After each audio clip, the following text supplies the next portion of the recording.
Dude, you're muted. Muted again. Oh, Am I back? There we we go. There we go. See, there we go. I'm back, man. Welcome back to the Hoodrat podcast, where we practice and being rusty as hell. You know, like that just happens, man. After after not being on air for 10 months, and then all of a sudden you got like over 1,000 subs, and I think we're up to 1,200. But I really appreciate it, man. I appreciate you guys brought me back, man. Like, I was kind of just happy, chilling, man. You know, happy, just hanging with the fam and chilling. And but I missed the guys, man. I missed the guys, and I think it's kind of meant to be that we're back, because I think we all missed each other. But thank you again for bringing this podcast up to 1,000. You know, we're at 1,200 now. I don't know how it happened. It just happened kind of like overnight.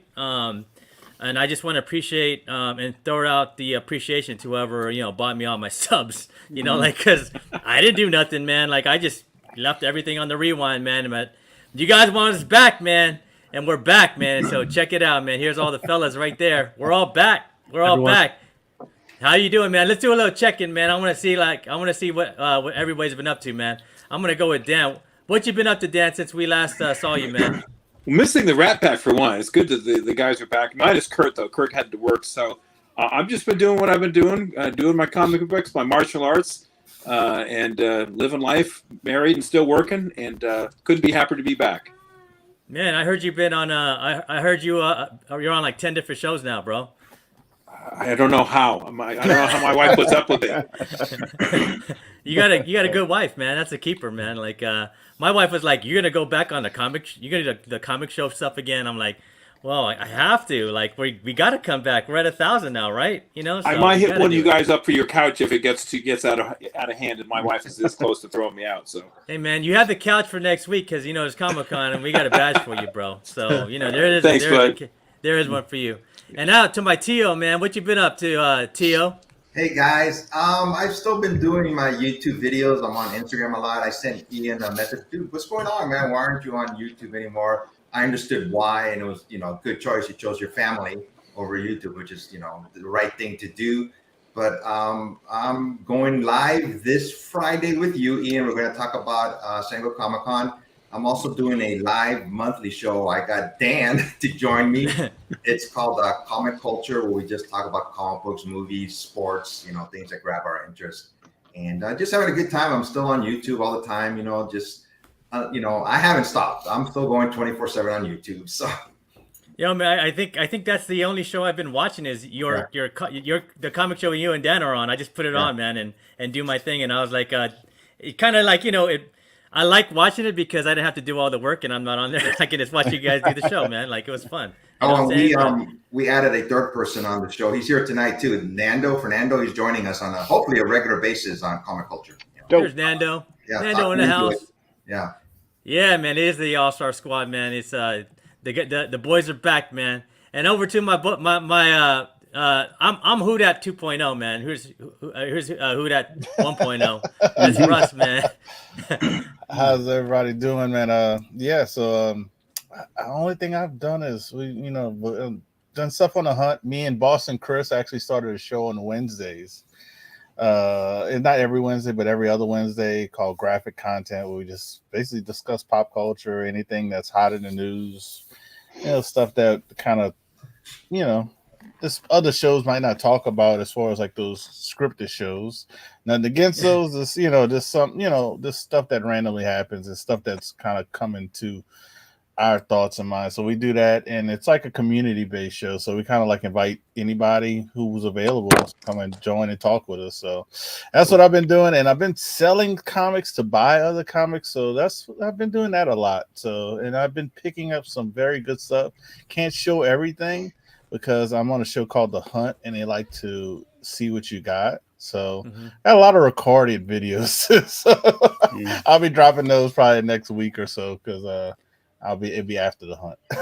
I was thinking about when you said selling, man. I was thinking about like one of the things we could do monthly is we could sell some books on this channel too. I haven't been in the game for a minute, man. So I got. It's always good. It's always good to. I always tell people there's different type of sellers. There's people who do it to put food in their table to make. They make a living. That's the real flippers. And then you got people like us who sell and we buy other books. That's not the same type. That's like, hey, I'm done with this book. I want you to have it at a good price so I can use that money to buy something else I want. So and it keeps it into the community, in my opinion. A lot of those dealers or flippers, they'll use that money and be like, oh, I need to go pay my light bill. Like, that doesn't keep the money circulating in the community. So that's actually a good idea, because I think it would work well, because people know what you are using the money for.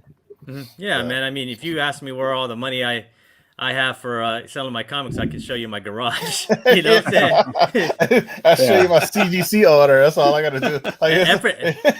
Efren will show you his garage and his shack and his comic shack, man. He's like, dude, hey, man, it's good to see you. It's good to see everybody. Good to be back, and it's nice to see the chat kind of popping. And congrats on the sub count, man. Congrats. Yeah, man.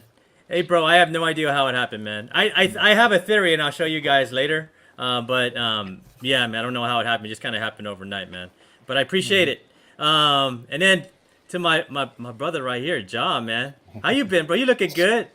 Thank you. Yeah, no, I don't have this YouTube exciting life like everyone else. So yeah, I've just been taking care of myself, trying to live better, and still collecting. Unlike some people, there's a lot of people who have gotten out of collecting, and that's pretty much it. It's living life day to day. Yeah, man, it happens though, man. Like it's reciprocal, right? Everybody went through it, man. Like you collect hard for 5 years, and then you take 3 years off, and then you get the itch again, and you collect it for another 5, and then you sell your collection. Exactly. And then you go buy all the shit that you sold. You know what I'm saying? Like it's kind of how it goes, man. But right, try to find it into or something like that. Yeah, man, it's fun, man. I mean, I haven't really bought much, but I've been reading a lot of the stuff I actually have. You know what I'm saying? So it's been fun doing it with my son, man. He's all into reading right now too. So it's awesome, man. And then Craig, man, bro, it's been a second, bro. I mean, we still talk on Instagram, but damn, bro. But just like I mean, everyone's been busy, right? That's how it goes. And I've been doing the same stuff and haven't really sold a lot. Been trying to just kind of get more organized, and I spent a lot of time starting to set up my room. And did you move? Did you move to a new spot? No. I'm in the same spot, but I just like refurbed everything in here, put shelves up, got an awesome right there Vader statue. Yep. That kind of stuff, just like spending time doing that and spending time, hanging with the fam, just like you, little vacations here and there. And now I'm back at it, collecting again. I didn't really stop, but, hunting a little bit more, and just like you and Dan, just doing martial arts, and that's it pretty much, just chilling, living life. Yeah. I know, man. That's good, man. It's good to see you, bro. I know you went to Near Mint a couple of times, and you sold some books there too as well. Me and Jaw did that too, right, Jaw? We did that that was a long time ago, right? Yeah. That was good. But that was a good time, man. It was a good time. And what have I been up to, man? So I just been hanging out with family, man, and I got very into jiu-jitsu. I got my school right there, Prison, man, and I actually got my blue belt. My professor worded me with my blue belt, man, last week after a tournament. It's some hard work in that damn blue belt, man. It took me a year. It took me a year and a couple months, man. Like that was just getting my ass handed to me for the first year, and starting to figure it out. But man, it's brought a lot of different. It's brought a whole nother aspect to my life, man. Really helped me, get my shit together. You know what I'm saying? So, and I spent a lot of time with my son doing it as well, because he's a little gray belt now. He's out there giving a licking. Nice. It's just so surprising to see how good he is. I'm more proud of him than me, man. And watching him grow as a young person, man, and becoming brave and doing different things, and it's just awesome just being a dad, man. That's kind of what I've just been doing, being a dad, man. Just being a dad and enjoying the last years of my son, being a kid, because once he is, I mean, you guys are all dads, right? Once they hit 6 or 7, they ain't kids no more, right? They kind of do their own thing. The they won't let you give them a kiss or like, yeah. But right now, my son still likes to cuddle, and we still hang out, man. And he was gonna run in here and say what's up to Uncle Jaw, man. But that's what's important, right? What's important is your family, man. Like is your family. Yes, and yes, it is. That's and right. I felt like there was at times, man, where like like the comic thing and YouTube were kind of like taking that part away from me, from my family, and I thought it was like a good time to like take a chill from the comic thing, man, and spend time with my kid, man, and my family, and practice something that'll actually prove something to me and myself, man. Because like I competed a lot too. I competed in like 4 different tournaments, man. And and in jiu-jitsu is just you, man. Like I've been a football player. I played high school and everything. And you can always like blame the linemen, man, when you got popped in the backfield, man. When some lineman like when defensive lineman or linebacker blitzes or something. But in jiu-jitsu, it's all you, bro. It's just you and that other guy out there, man. It's like there's no one to blame but yourself, man. And you have to work your ass off to win medals, man. And thankful for my coach and my teammates, man, because they helped me, do some things I thought I could never do, man. So, But, Ian, did your coach have weight training? Look like you have some more mass. Man, I did, man. I started weight training like I think maybe like in February, because I got my first one. I got silver, man, and my first competition, and I was like I was weight training, but I was doing like more high rep stuff, and then. My coach was like, hey, man, we do high rep stuff all the time when you guys roll. Like, you need to, like, bulk up, get more strength, like, and it'll help. And it has, man. It has, like, it's actually, and for an old guy like me who's in his 40s, like, it actually gives you, like, like armor, like protection so you don't get injured, It makes me more durable because I think the biggest thing in jiu-jitsu is, like, getting hurt and being out for, like, a month, and that's, like, that's about, like, 25 hours of, 25 to 40 hours of lost training that you could have had that someone else is getting in your bracket, so like working out helps you like continue to compete, man, and continue to train and roll and become a better jiu-jitsu player, man. So that's kind of why I did it, man. And it's 2 birds with 1 stone, man. Like you get better at jiu-jitsu and your wife gets mad because you're starting to get a 6-pack. So like my wife's like, don't take off your shirt. Don't do it. I don't want to hear about you.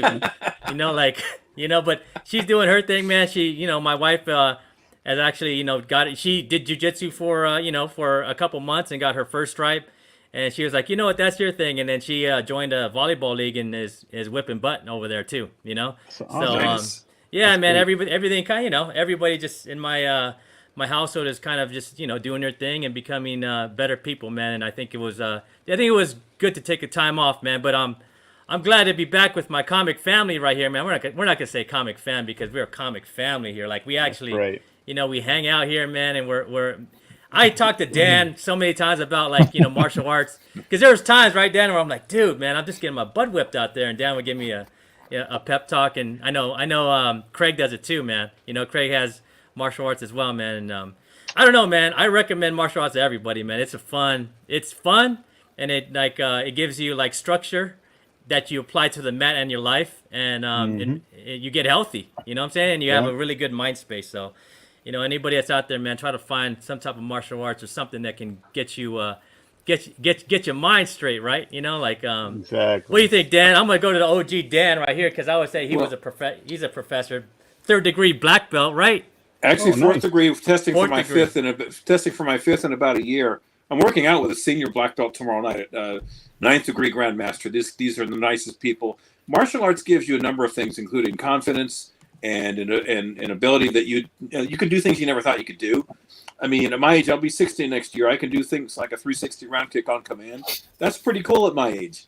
But again, it's just it gives you again the energy and the confidence and the drive that if you didn't have it, you will have it if you do this the right way. Again, it's a great way of life. It's not for everybody. It does take a commitment, but again, I've been doing this now 23 years, and I will never stop. I'll never stop. I recommend it for anyone who wants to try it. Yeah, I don't see myself stopping either, man. Ever. I'm going for my black belt, man. I'm going all the way, man. I'm going all the way for the black belt. Good. It's just a thing. I mean, it's great, man. It's just it's a thing I think I should have done when I was like in my 30s, man. I'm like, why did you have to start in your 40s, man? You know, but hey, man, you know, like it's never too late because I'm a 45-year-old man, you know, doing it and keeping up with the young bucks. You know how hard it is to keep up with the young bucks, right, Craig? Like these young bucks, bro. Oh, dude, it's. I Dude. mean, just I did it from when I was 12 to the point when I was like 25. So I did it for a super long time too, and then I took a bunch of time off, and I only went back like 4 or 5 years ago and started training again. And like I was like, yeah, I'm still good. I can kick that dude in the head. I can take this guy. I can do that. And I'm just like, man, I'm slow now. Just like, but it never leaves you. Just like Dan was saying, like it's something that like sticks with you through everything. So it's I'm stoked for you. I'm proud of you that you did that, and I'm proud you want to get your black belt. And I've been telling people since I was like 13. Everyone should do martial arts. Even if you try it and you don't like it, just try it because it only makes you better. It only makes you better. Yeah, man, and everybody thinks it's and the thing about it's not like kicking. You know, like I'm gonna go out here and kick everybody's butt. I'm a tough guy. It's like It actually like destroys your. It's supposed to destroy your ego. No, like, it does. Anytime Anytime you feel like you're the man, bro, you walk up in the gym like, yo, who wants to roll, man? Like, Well, hey, yo, and then someone in there like strangles you, almost it makes you pass out. I remember one time I walked in and I was like, I'm gonna go in here and just handle everybody. And one of the guys just strangled me, bro. And I was like, I woke up out of nowhere, bro. Just the guy put me out, man, like on a paper cutter. And I was like, okay, never again. Learn my lesson. There's another side effect that you guys probably don't think about. It helps your ability for video games, fighting games like Street Fighter. I'm a better Street Fighter because I took up martial arts. I know how to kick and where to kick and all that. Your timing is better. So yeah, it's man, got many applications. Yep. It's awesome, man. I'm trying to get Jaw into it, man. But Yeah. Jaw. Yeah. You'd crush people, dude. You'd crush Jaw it. would crush. Jaw would smash. Yeah. You would Yeah, smash, bro. for sure. John looks like I never realized it till now. He looks like a sensei.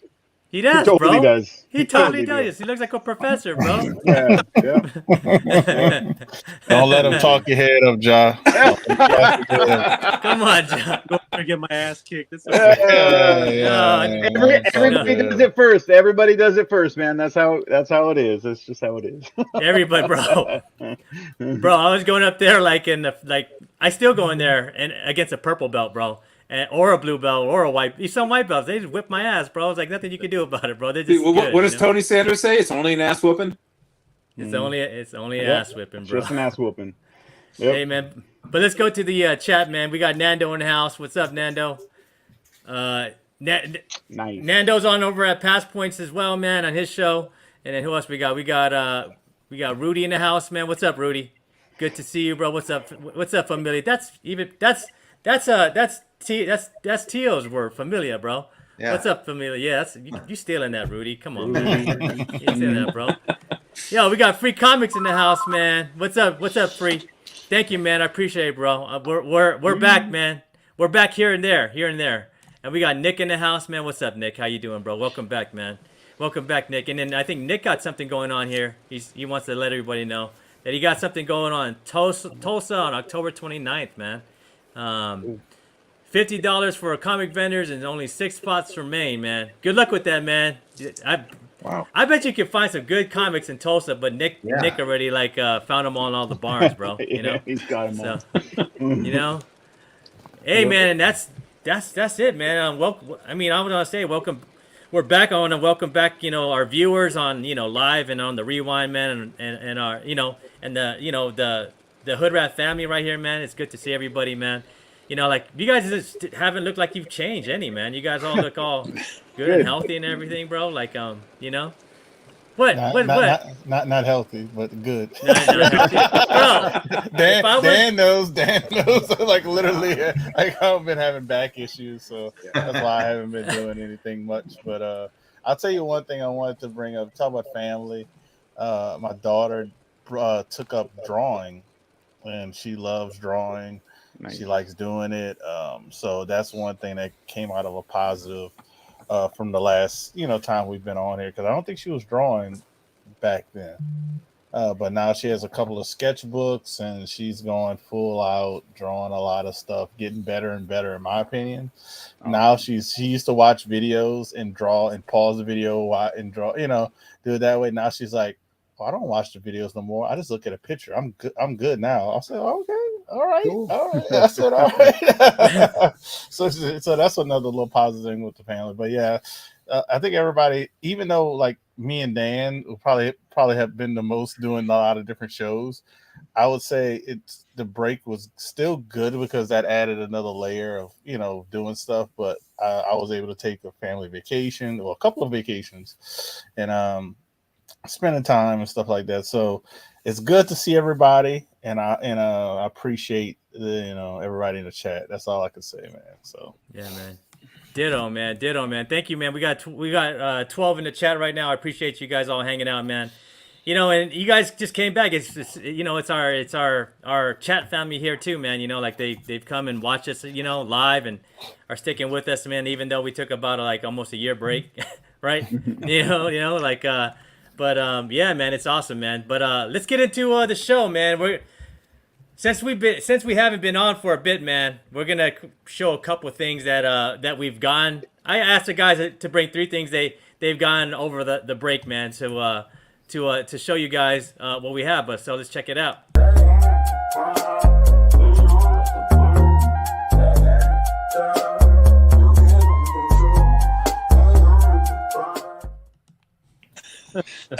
Oh man. Let me pull up. See, I'm so rusty. I was like, how do I get this screen up here? That was worth the wait. There we go. All right, man. So who wants to go first, man? Don't matter to me. Whoever wants to. Yeah. Go for it. You're muted. I'm muted again? Yeah, let me see. You're good now. You're good I can hear you. I can hear you now. Yeah. Okay, cool. All right, cool. I don't know what's going on. Every time I hit this, I get muted, man. So who wants to go first? Who has something to show? Ja, you want to go? Yeah. Let me get a couple. I still got to get a couple. Hold on, I'll be right back. I got 3 things. One thing I need to unbox. So okay, I want to see it, man. Let's see it. Let's see it. So I'll show the 3 things. 2 things really quickly because it's easy to show. So I've been getting into these Disney first appearances in comics. So I picked up Bambi. This is 4 color 12. 4 color 12. Now, it is a like 1/4 of the back covers like missing, and there's tape and stuff. But it like if you look up this book, I'm cool for I'm happy with what I got, even if it's a 1.0, because I see how much people are asking for like 3.0s or 4.0s.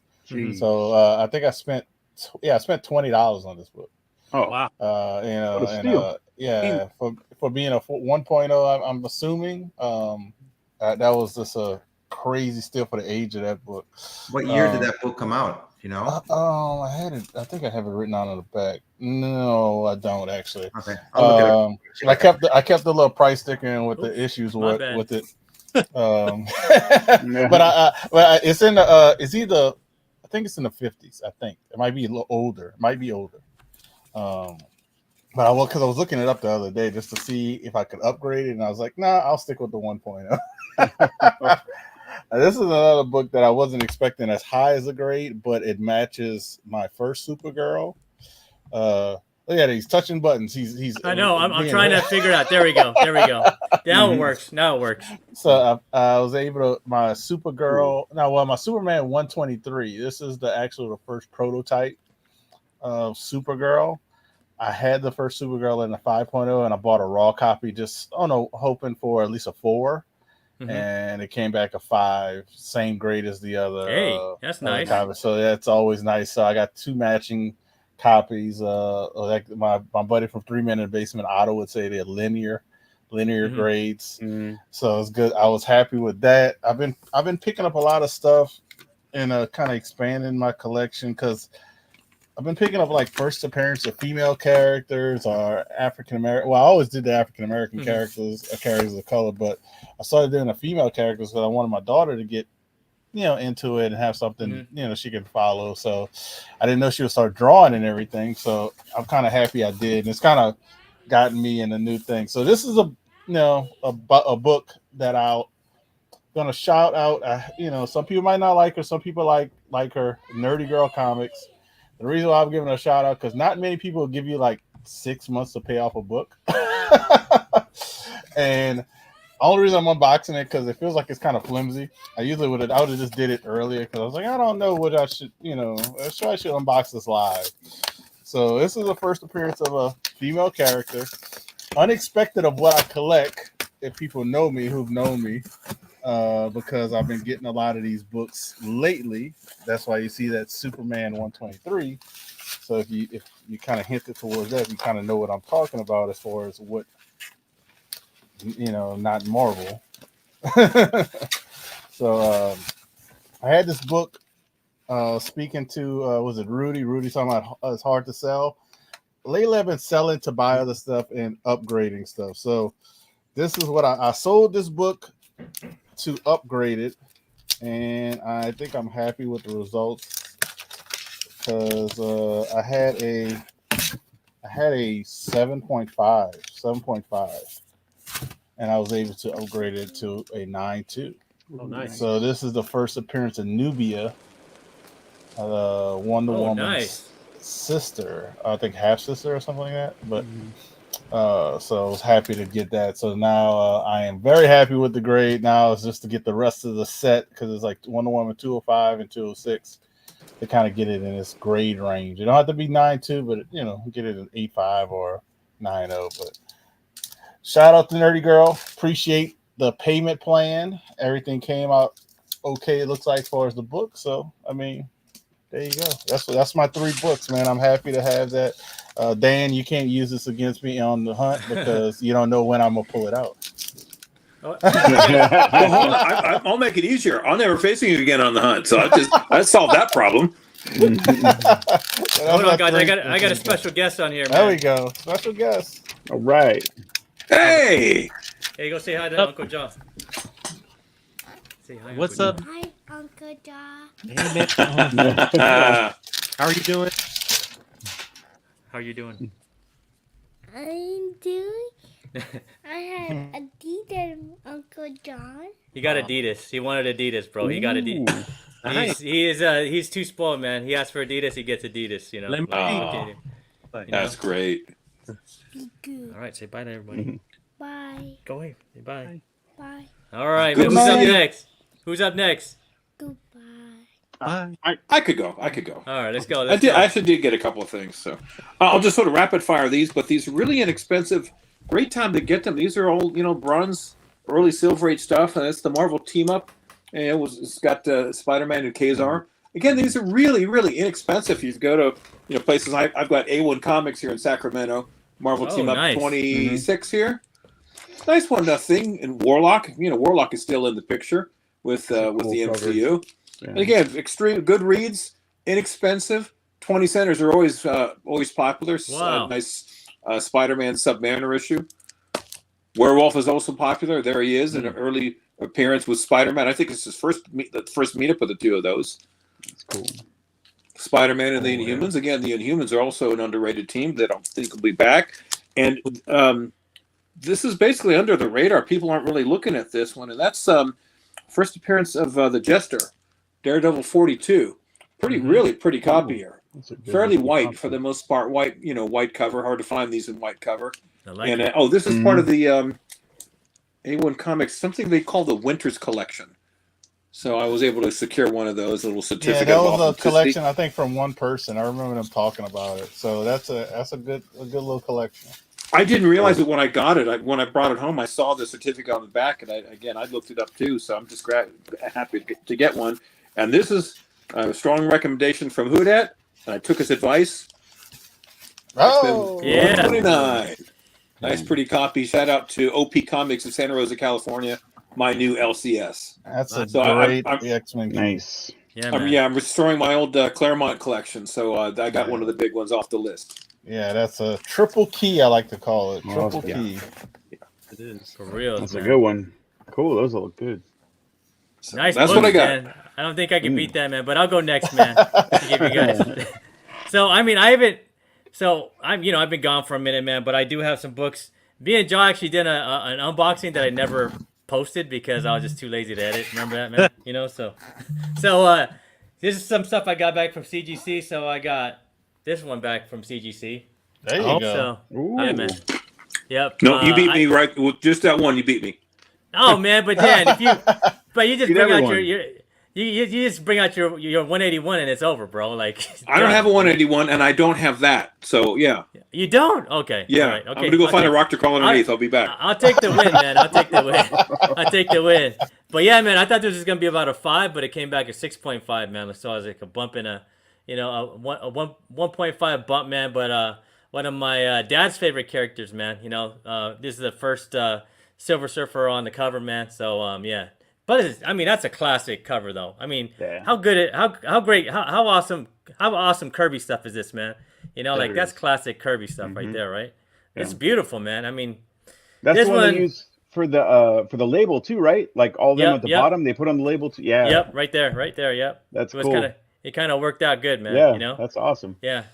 I love it, man. I mean, this one actually goes in the middle, but I had to take it down. So, but over here in my little comic book rack right here, man. But yeah, man, that's beautiful, man. And then I got this Fantastic 467. It came back at 5.0. Hey, ow. I got like little runts in here trying to like invade the camera, man. So I got this one back at a 5.0, man. Nice. Ian, you're killing me, man. Come on, you're Yeah. killing Oh, me. man. And then last but not least, man, I bought this. I haven't taken it out yet, but I will, man. What is that? What is that? It's a Death Trooper, man. There's a hot toy. Oh. That's So from the show, right? yeah, from Uh-huh. what was it called? Rogue Mando? One. From Rogue One. It's Rogue One. They came out of Rogue One. Yeah. Okay. From Rogue One, man. Yeah. It's actually got it for a pretty good price, man. And I'm waiting. I'm gonna unbox this one of these days, man. But yeah, it's gonna go up here. So just gotta unbox it and look out for the short on this, man. Probably gonna do a short unboxing of it, on over here on YouTube. But yeah, man, those are 3 things I've got. But I haven't even sent nothing to the chat yet, man. I ain't like that, guys, man. So let's see what's up, man. I mean, I think Chef's in the house. I saw a Chef. Look there he goes, man. There's Chef. Good evening, Hood, man. Welcome back, man. Well, thank you for hanging out, Chef, man. I appreciate you, bro. It's good to see all the homies out here, man. And everybody's I just appreciate it. I know I've been gone for a minute, man, but we're back now. But who's next, man? Who else? I'll go next. You okay? I'll go next. There you go. Yeah. Let's see what you got, bro. Anyone who knows me knows that Moon Knight's my favorite character. So Mm-hmm. all my stuff is Moon Knight today that I picked out. So I got this copy of Vengeance of the Moon Knight number 2, and it's a variant one. The normal one, he looks normal, but this one is like it's kind of hard to see with that crappy ass reflection that I got. But he's a zombie. So this I think it's like a 1 in 25 or a 1 in 50, but it's kind of hard to find because this run wasn't printed very much. Mm-hmm. So I've been looking for that one for years. So You are I the finally Moon got Knight it. collector, bro. You got all of them. I got it. Yeah. It's like, well, I'm getting there. So, and then I also got this one, Secret Avengers number 2. It's like a 1 in 50 or 1 in 75 or something like that. And same thing. This one's pretty hard to find as well. So I lucked out. My buddy Danny from New Spec Outlaws had one of those, and he was like, "Hey, I know you like Moon Knight," so I was like, "Yep, I'm all about that." And then, just like Ian, I literally just got this in the mail like 2 days ago. So Hot Toys put out a Moon Knight statue. Oh, that's sick. Yeah, and Damn. the box is like just as cool as Yeah. the statue itself, because it's got this it's kind of hard to see, but it's like textured. The box is all textured. It's pretty sweet. I literally just took it out, and it's like probably going to be stupid glare on it, hard to see. But he comes with like 4 sets of hands, different heads, weapons. It's awesome looking. I'm going to do the same thing you're going to do, Ian, and do like a little video on it and unbox that one. So is that a hot toy or a sideshow? It's a Hot Toys. Sideshow Yeah. owns. I think Sideshow owns Hot Toys. Yeah, but the sideshows are the statues. So the big ones. Yeah, that Vader one's a Sideshow one for sure, because there's a giant box right there that he comes in and all that stuff's in there. But yeah, this one's just a Hot Toys one. I pre-ordered like a year ago. You got to go to Tio's house, bro, if you want to see them sideshows. Oh, Man, yeah? he has got a 'em? museum over there, bro. Oh man, Like, yeah, I want to see him. I think, man. I mean, I think I'm like, I like hot toys, man. I think, I don't want to.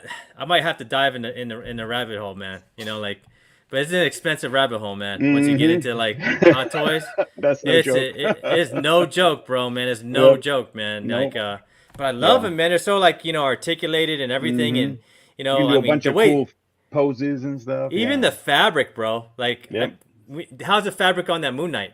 I haven't even taken it out of the box yet, but it's really cool because it's the same thing as like the box. It's all like textured, and you can tell just by looking at it that it looks awesome. So I always think it's hard. It's probably harder for like hot toys to like do the fabric than the actual figure, because man, the way they, I mean, I have the Miles Morales, and the way they like articulate the fabric, man, like it's I mean, it's actual clothes, guys. Like but it's made for like 1/16 or 1/6 scale. Yeah, man, it's crazy, man. Yeah. But this man right here is the he has the sideshow. I've been at Tio's house a couple of times, and man. Yeah, I bought sideshows, but you said they're expensive, so I basically stopped, man. I would spend $600 on average on a sideshow collectible piece, and I was like, dang, man, and I got like about 10 pieces of them, and I just said, I just can't. I mean, I like them. I mean, I wish I would buy more, but I was like, yeah, it's too expensive. I'd rather spend the money on a comic book, to be honest with you. And if you see this Galactus right behind me, I got that from HasLab within the last year. It came in, that cost me about $400. It's a really cool piece, and there's not sideshow, it's HasLab or Hasbro, and came with Silver Surfer and Frankie Ray and one other character, but it's pretty heavy too, and it lights up. I was trying to put a battery in there, but I didn't have the battery size for it, But actually, I do have some pickups. You guys, I don't know if you guys ever heard of on Instagram, Alex the Comic Hoarder. He's a really good guy, and he does sales on YouTube. And every time I see him, he always has good prices. So I did buy 2 books from him recently, and they just came in within the last week. Let me bring it out here. I think Alex is a good guy. I've known him for a while, long time. Really mellow guy. Kevin's in the house. What's up, Kevin? Yeah. So I bought these from him at decent prices. He puts fair prices, and if you don't like the price, if nobody, bids on it, you can always, give him an offer. And so I'm a big fan of Michael Turner, and I have this book, but I don't have it graded. But I mean, I used to, Michael Turner to me was, he was up there with everybody else.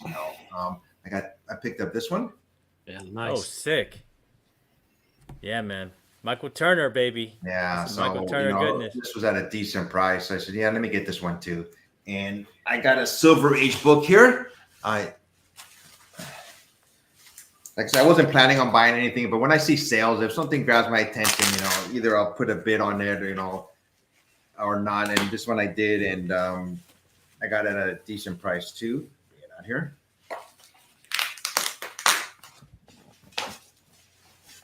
This is Tales of Suspense number 82. Came out in 1966. This is first appearance of the Adaptoid. Later becomes a Super Adaptoid. Titanium Man appearance. I thought it was a cool looking book, so I just bought it. Yeah, it's that green. I remember that. Hey. There we go. That's beauty. That's a beauty. Is that white? Is that white pages? White pages? Yeah, I saw that too. Pages? Nice.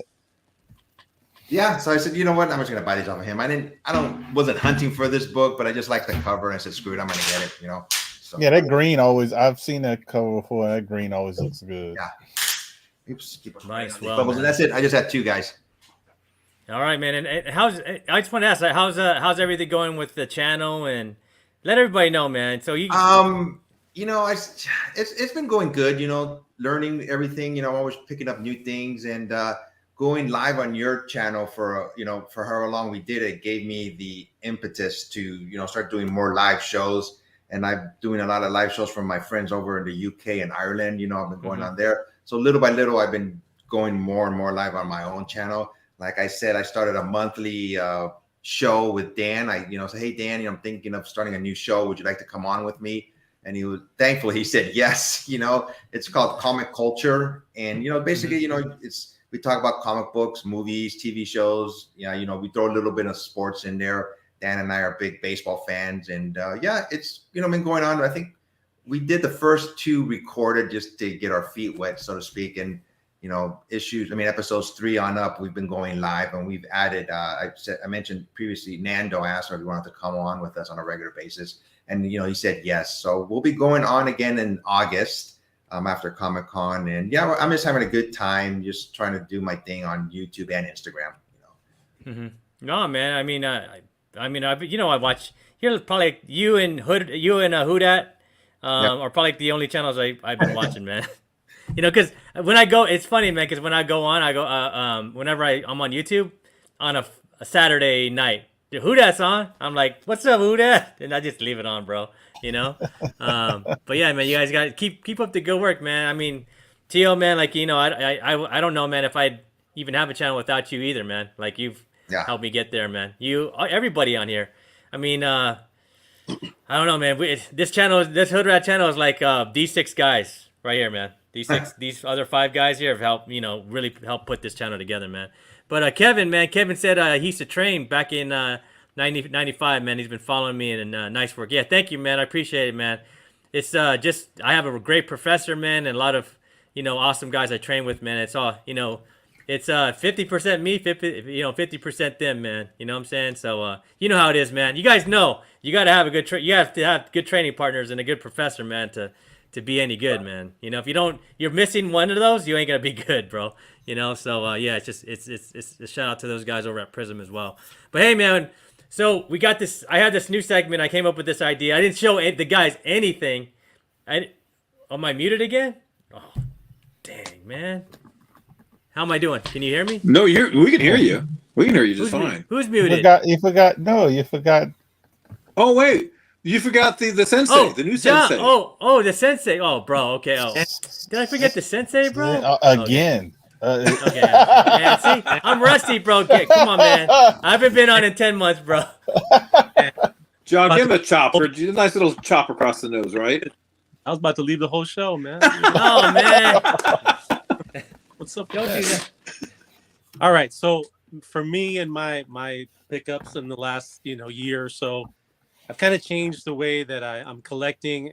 There's a lot of good deals out there, and so anyways, I'm being more particular about what I'm getting, and I'm not trying to get moderns for sure. I'm not trying to do that, and I'm trying to find things that just have been overpriced over the last 3 or 4 years. So I got this Wonder Comics. It's Alex Schomburg cover. I don't know if you could see it there. Damn, Classic. That's pretty, man. Yeah. What he's doing to that lady? Nice bondage cover. Yeah, it's a cover, red dress or what have you, and then it looks like she's looks like it was a drawing that came to life. So I've always loved this particular cover, so picked up one of those. I have been trying to. I don't know if any of you ever saw the Dave Stevens documentary that's out there right now. Has anybody seen it? No, not seen it. So if you get a chance, watch it. I think it's on Hulu, I believe. I'm not sure, but if you get a chance, check it out. And if you know who Dave Stevens is, he's a great artist. He passed away, but he was a great artist. So I got this this print that's signed by him, right? Oh, wow. Nice. Right? It's from Chevelle Noir. It's a classic cover. Oh, sick. Right? So I've been trying to get into that a little bit more. Some Dave Stevens and Adam Hughes a little bit more. I have a lot of his stuff, and I also got another one of my good favorite artists, and I've been featuring that the last few days on Instagram. It's Bruce Timm. Yeah. Bruce Timm's Out of the World. This is a 9/8 copy. It's a dark covered copy, so getting it in 9/8. There's only 2 on census. So wow. Bruce is the guy who drew Batman Adventure. If you guys don't know, so that was one.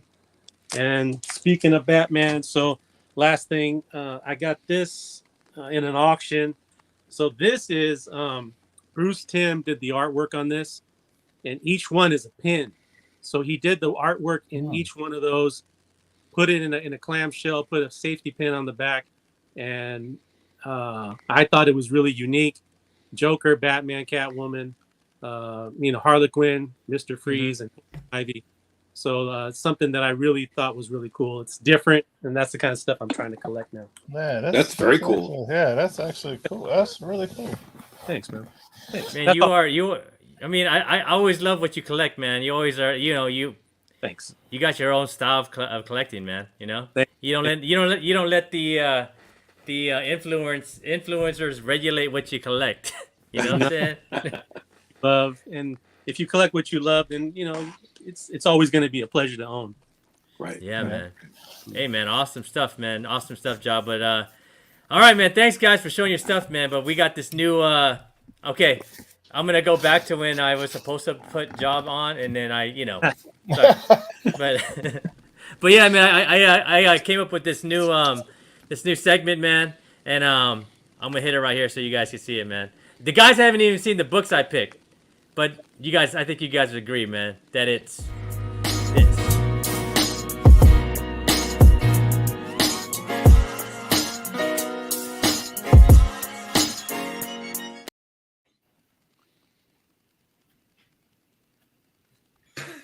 He's muted again. I You're think muted again.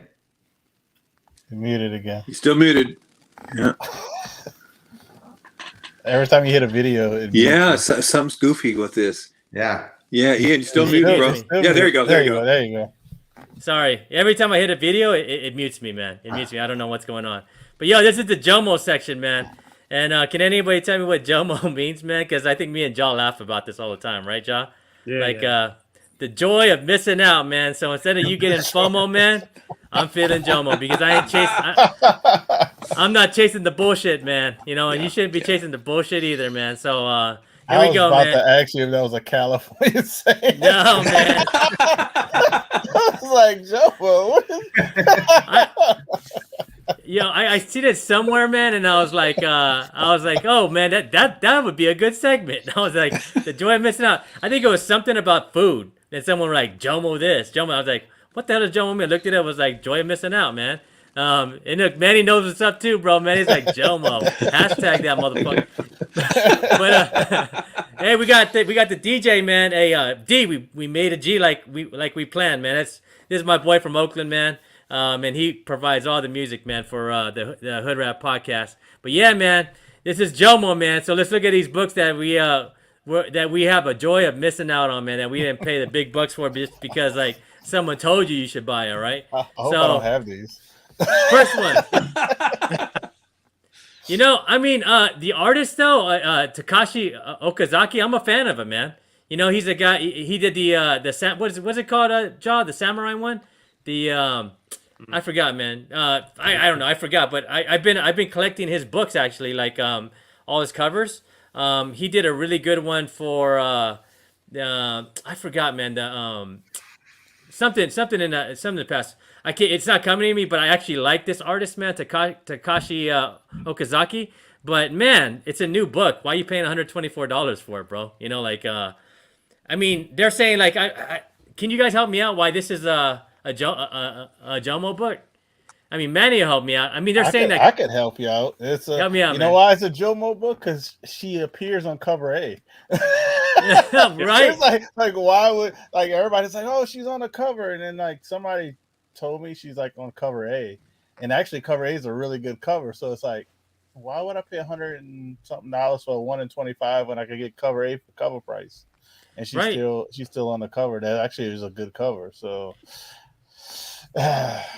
I don't think Takashi's a hot artist right now. Maybe I'm wrong, but he did the Werewolf by Night cover too, the 1 in 25 back in like last year, and I like that cover. I got it, man. I bought that thing for $25. Dude, but, right, Ian? Afro Samurai, yep, Afro Samurai, yeah. And he did, he's been doing a lot of like great covers for Marvel lately, man. And I'm a fan. Azores Tiger's a fan too, man. I know he's a big fan of him too. Me and Azores got really into Takashi, but man, $100. I think this is even moving up to $200 now. That's like the last thing I heard. It's around 200 now. It's I mean, all power to the people who got them, like for like really good prices, like meaning like $25 or even $50. Because I know people who got it for in that price range. But I mean, that like that's like one of the old segments we used to do. It's like I know. like Oh, you mean this one, man? Yeah. Let me see. hell no. The hell no. The hell no. I can find that one. This one.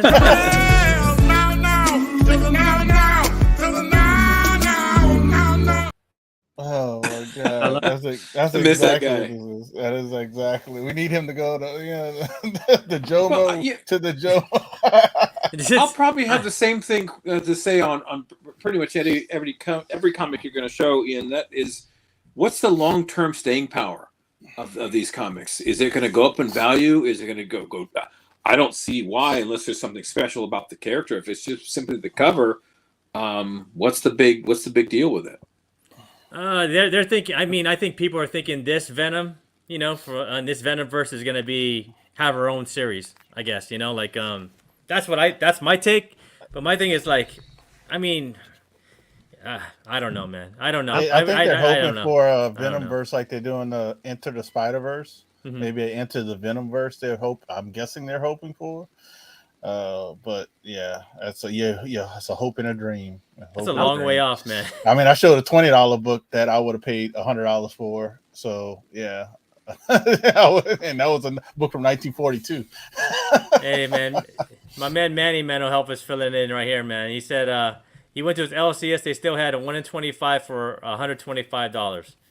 Cover rate's better because all three characters are on that cover. Yep. There you go, man. Like, yeah, man. I mean, I am not paying $200 for this now. I could be wrong, but I think people who buy these types of books are younger than us, so to speak. We get books like Java, the books you just showed are beautiful. I'd rather save my money and buy those books. I mean, I just think, I'm not sure these people, hopefully, I know that they're probably thinking in the long run, this book is going to be the next, like, for example, Ultimate Fallout 4. The first miles, or they're hoping to catch fire. But I think they're just grasping at straws, so to speak. Don't get me wrong, I like this cover a lot, and I go, but for $125, I wouldn't buy it. The most I'd pay for it would be, I don't know, maybe $20. I pay the ratio, man. 25. I'll pay 25. Exactly, ratio 1 in 25. But I mean, I do like the cover, but I just not for $120 plus. I just wouldn't buy it. Yeah, I love the cover. I think it's it's obviously it's FOMO, and we're all JOMO.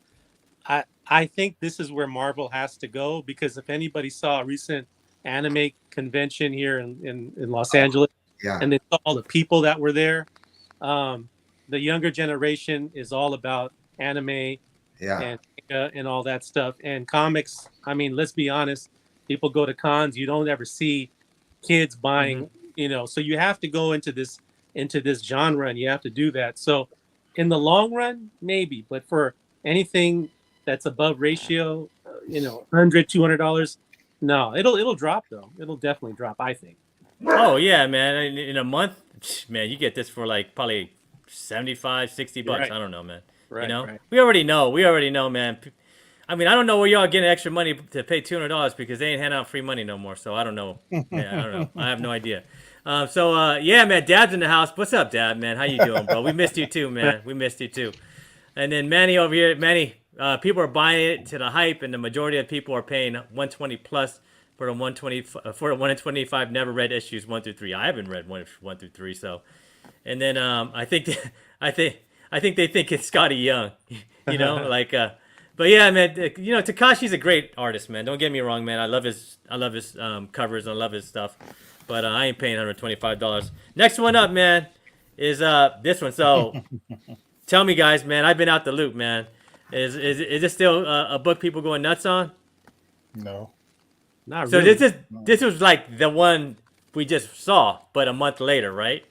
A month later. the only difference is that the one you showed before is a ratio, and It's a ratio, yeah. This one was actually told about and heavily ordered, so it, this one's almost like the Miles book, the Ultimate Fallout. You want to say like an Ultimate Fallout 4? This one is because how much ordered they are. You remember Ultimate? If people remember Ultimate Fallout 4, it was heavily ordered. You could have bought that book for what, maybe like 4 years ago for like $25. So and that's how this book is doing right now. And you can get like 9/8 for $100. So will this be the next Ultimate? It could, but it was so ordered that people realize that hey, me just wait, and I could just get a 9/8 for $100, which is actually I would pay $100 for a 9/8. I would too. I wait, man, and try to find one for $60. You might better get it for close, $60, $75. So you add the shipping, so you could wait a little bit more. But I would pay $100, but I wouldn't pay more than $100.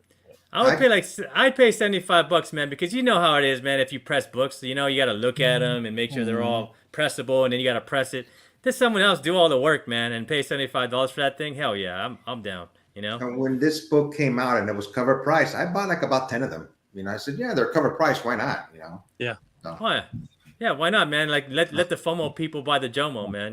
From the JOMOs. So, hey, man, what we named Hype before? What was it? Tyrone. Yeah. This is Tyrone's in the house, man. What's up, Tyrone? You thought we forgot? Bro. It's Tyrone's in the house. How you doing, Hype, man? It's good to see you, man. And then let me see here, man. Chef had some good things to say. Wait 6 months later. Wait a year later. Watch JP's budget collect. Yeah, I do watch JP's budget collecting. It's pretty good, man. He'll show you how much he'll show you how much you lost. You know what I'm saying? And then Manny said, Spidey Boy, let's go. I have 6 copies of Spoiler Variant and I paid cover price. Manny always be paying cover price, bro. All the time, man. Next up, man, for the JOMO that we missed, that we have enjoyed. So I've been seeing these on. What's up with these, bro? Come on, someone help me out, man. What's the JOMO on these? Look at that. That's like a $30 book, and it's actually was selling pretty good. You know what I'm saying? I think I have this book somewhere. I just, man, I'm too busy, bro. So I'm not trying to look for it. But I guess it was for something about Bailey Briggs, man. What's up with Bailey Briggs? Anybody know? Spider Boy. That had to do with the Spider Boy, right? Yeah. It's some fake hype. If I remember correctly, that was actually a good run by Dan Slott. But yeah, it's some fake hype that they're trying to say, because the guy in that book actually is an old ghost. He's like an older gentleman, but he's a ghost. And the one from the current Dan Slott stuff is a young kid. So it's no relation. I don't, but people are trying to connect dots that aren't there. I think we all know who the first Spider-Boy is when DC and Marvel did that crossover event where they combined characters. I think it was Superboy and Spider-Man. They became Spider-Boy. That's the very first one, technically. So. Mm-hmm. Yeah, man. Did anybody buy this? I hope not, man. I hope you all I have bought this JOMO. book when it first came out, years ago. I still have it. I don't hear. Hey, Spade. It's muted. Craig, you're muted. You're muted, Craig. I can't hear you. Nope. Still I muted. can't hear you. Oh wow. Yeah, we can't hear you. No, I Wow. thought he was talking earlier. Are you guys in the same house, Ian? Because the same thing's happening. I know. Do what I do. Sometimes you have to unplug your microphone and plug it back in. There you go. Because Craig had something to say about this one. I thought he Write said it something out. earlier. That's why Hey, his mouth moved. I didn't hear that. Manny called it out. Hulk 3 talk about trash spec. There you go. Yeah. Manny, yeah, this book is a reach. Yeah. Yeah, we still don't But- hear you, man. Unplug the whole system, your whole microphone, and then plug it back in again. I have that same problem. It's frustrating. He might have to leave and come back. I hate to say. Yeah. I would leave and come back, man. Yeah, it says your mic isn't connected. I would leave and come back. Just come back. Hyper says that book is a reach. Yeah, you say that now, Hype, after you sold it. I know you had one and sold it. I know, bro. Everybody talks about me being a seller. Hyper is an underground seller. I think that's the way you got to do it, though, bro. Yeah. So no one Underground hates. seller. Man, you know? He buys collection. He sells stuff. It's. I'm gonna get on a whole train about that. But hype. I know hype. We gotta see. We see. I can't see the. It's in Canada. That's hype right there. We found Right. it. Yeah, man. Canada with the 1892 slash. which and one? Look how much he's charging for shipping. $15. Damn, hype. That is hype. That's hype right there, bro. I found Hype. What Go am- ahead. Can you? Yeah. No, we can't hear you still. I don't Can you hear? There you it. Oh go. no, here, yeah. Yeah. Oh, hey, here I am. Okay, cool. Where I met you, Ian, that yard sale in Pasadena, I got a full run, like 1 through 15 of this for $1 a piece. So I did buy it, but it was $1. It is you. You sold it for $27. No, I didn't know it's somewhere, but I was just like, I just didn't even care enough to, whatever. I'll read it one day, and then I I'll know. sell it. I have this run too, man. And when I was doing this, I'm like, oh shit, I missed the hype train. You know what I'm saying?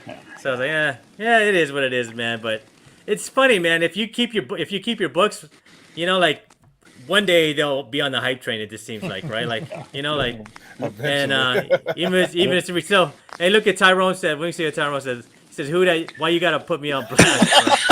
I told you. I saw the sale. I said that gotta be hyper. I can't believe he charged $15 for shipping. That's what got me. Bro, I didn't put. It says Canada right there. I was like, we just got lucky, man. Hey, but hey, hype. That's good on you, bro. That's good on you, man. Like, Yeah, I gotta get back in the game. They don't celebrate July 4th in Canada, so that's why he's I so know. good on July I know, bro. Hey, man, but you know, free comics like that, Adi Granov, man. I mean, Adi Granov is a dope artist, gotta say, but Not for that price. Not I for like that price. Yeah, I Not like for Annie Granoff, but not for that price. And Not for that that's price. an older Annie Granoff too, because look at that sig right at the bottom. You Yeah, can it tell doesn't have it's that older. weird. Yeah, it's that AG on that one.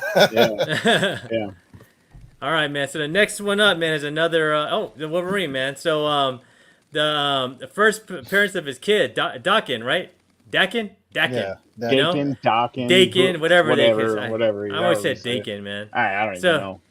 What do you guys think about this, man? It's selling. Is it because they think he's gonna show up in the Deadpool movie? Yeah. Is that what I have to do? Who isn't going to show up at that? Yeah, seriously. But we'll get into that. We'll get into that, bro. We'll get into that Yeah. more, man. It's like, dude. So That's I mean, probably this is- what's driving it. Yeah, I think so. Like, strong speculation because, like, this is like supposed to be Hugh Jackman's like last hurrah kind of in it. So like, oh, let's pass it off because we don't know if we want to do X-23 or whatever they want. Who knows? It's weird. it's just another book that just sits in my collection, and you know, I mean, we all got this book, don't we? I mean, I I don't had have this book. I don't don't. know. I don't know where it's I don't at, have but I had this book. I remember. and buying it I from looked my in mine. I was LCS like, for oh, yeah, I found this for like $1 too. You know, like Sweet. back in the day, man. But I'm lazy, so I've been there. I would Right, say Scott? I would say be on the lookout and look for the one that Chef just put for the third Clark variant. Because Yeah. every now and then people make mistakes and they'll Yeah. price this book at the the third call variant at the regular price. So you'd be like, just always keep your eyes out. I would say don't pass it up. Take a look. Make sure it's not the variant that they priced at $30. Because if it is, pick it up. Yeah. Definitely buy that at $30. Mhm. What is dope cover minus the emo fingernails? Yep. Yeah, it is pretty emo, bro. It is He's pretty emo. Yeah, man. Well, So I don't know, blood man. turns black. That's not. Yeah. I mean, the thing is, like everybody's going Wolverine crazy, and like Hugh Jackman's not gonna make it out of this movie. He'll probably be there for like 15 minutes. I give him 15 minutes. Well, I give 15 minutes. look like he's in it a lot more than we think. I want to say because he's been filming for this movie for a while now, and when you're only in it for a short term, you'll film for like a day or two. Couple days. But he's been filming the whole time since it started. So I just think it is going to be like a buddy cop, but at the end of it, Deadpool's going to go through the MCU whatever circle, whatever they're going to do, and he's going to leave everybody else behind. Knowing they're going to say something crazy like Deadpool's going to be like, "Oh, look, a donut," and he's going to go. Yeah. And then just Now he's in the leave. MCU. Yeah. I love Hugh Jackman, but I just could never agree with a 6'3" Wolverine. You know what I'm saying? Like I just couldn't, man, because he was like he was Yeah. the short guy hero, bro. The short, Yeah. stocky guy hero. You know, like come on, Exactly. man. Yeah, Yeah.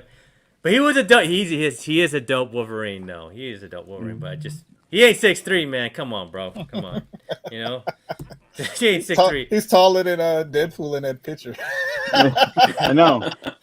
All right, what's up with this one, man? I just put the prices they're selling at $35, $24, $35, $40, man. I don't even know what this is. Greg Horn, I have- maybe? The I Greg don't know. Horn book, but yeah. Yeah. It's I a don't know, cover man. homage from Iron Man 100. Mhm. If anybody has Iron Man 100, that's a cover homage. That's another thing, but I don't know. I'm anything lost, about it. man. I'm lost. I've Other seen than this on a that. couple shows, and I'm just like, I don't know, man. But hey, let me see what Tyrone said. He said the costume itself should kind of let you know the version of Wolverine is a satirical version and not the true Wolverine that the MCU will use in future projects. Yeah, he was wearing the yellow. Oh, yeah. We'll get into that. We'll get into that though, hype. You could come. I want to hear what you say, but I don't know what's up with this one, man. But it's $40. I'm like, I saw this on a couple posts on Instagram. I'm like, why is this thing going crazy, man? I had no idea because people were going. You can find that in the FOMO. dollar bin too. Yeah. I did, yeah. You find this in a dollar bin all the time, bro. Like I think I passed this in a dollar bin like 20 times, and bought one. I should be selling it now, but again, I'm lazy. Again, I I'm like lazy. I like when you see stuff selling like that, and then you undercut the lowest person. 'Cause I know. You paid $1 for it, so you're like, Yeah. oh, you're selling for $23, $19. No, bro. I'll go $18.99, bro. Like, Yeah.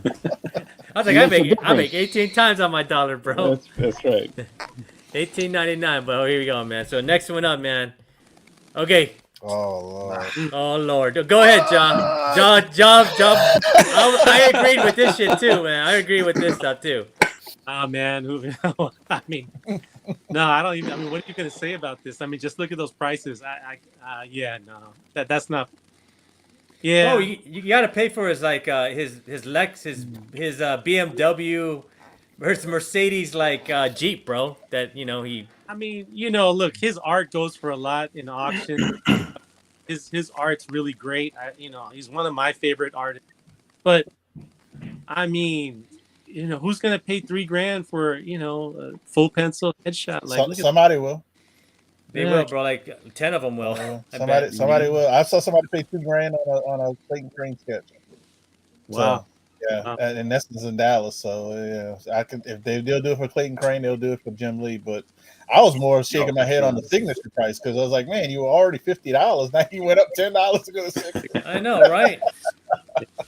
I heard that one of the reasons he's doing this, because when he had lower prices, he was inundated with all this, people wanted stuff from him. So he raised the price so he wouldn't have to do as much. And only the extreme buyers would buy something from him. Because he said, I think what I heard, it was just too much. People were just asking too much. So that's why one of the reasons he raised the price. But I also read in that article that if you try selling some of his, his work on eBay, it only sells like about 65% of what it cost you. So you're losing money every time you try to sell his work on eBay, if that's what you want to do. But then, like Hoodratt said, some people may just want it and they don't care about the price. To them, it's a collector's item for their PC. But And the only thing I don't like about that price, that thing is because if people haven't learned from Disney, it doesn't matter how much you raise the prices, people are still going to buy it and it's still going to do it. So all it is I feel bad because people are going to be making decisions like, oh, I guess I'll be eating ramen for the next month because I'm going to get this done. Because I got to get it. But yeah, Bro, I remember when Jim Lee was just giving out free signatures, bro. Like I don't know, like 8-9 years ago, because he would come here to San Diego to do the summer panels for San Diego Comic-Con, and do you remember that, F? And he would just he would post up on a table, and everybody just like bring all their books, and he'd sign them all, bro. And now it's like, damn, man, COVID kind of messed things up.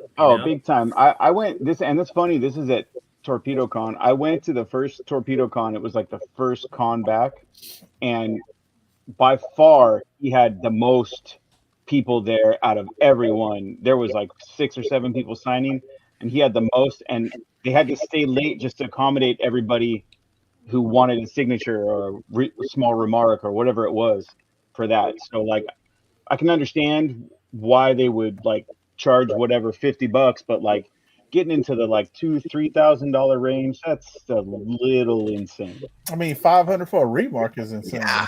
500 for yeah. a remark, and I Mhm. don't even Banana know said how it. his remarks look. But 500. Yeah, I know he had more than Frank Miller over there. You know, in Let's his do a phone. time Oh, on he did, comparison. he did. Let's say Jack Kirby or John B. Seaman was still alive. Would you pay a comparable price for some of their artwork? Oh hell, for Yes. Kirby, You would, yes, but I paid double. but the question is Jim Lee in that category?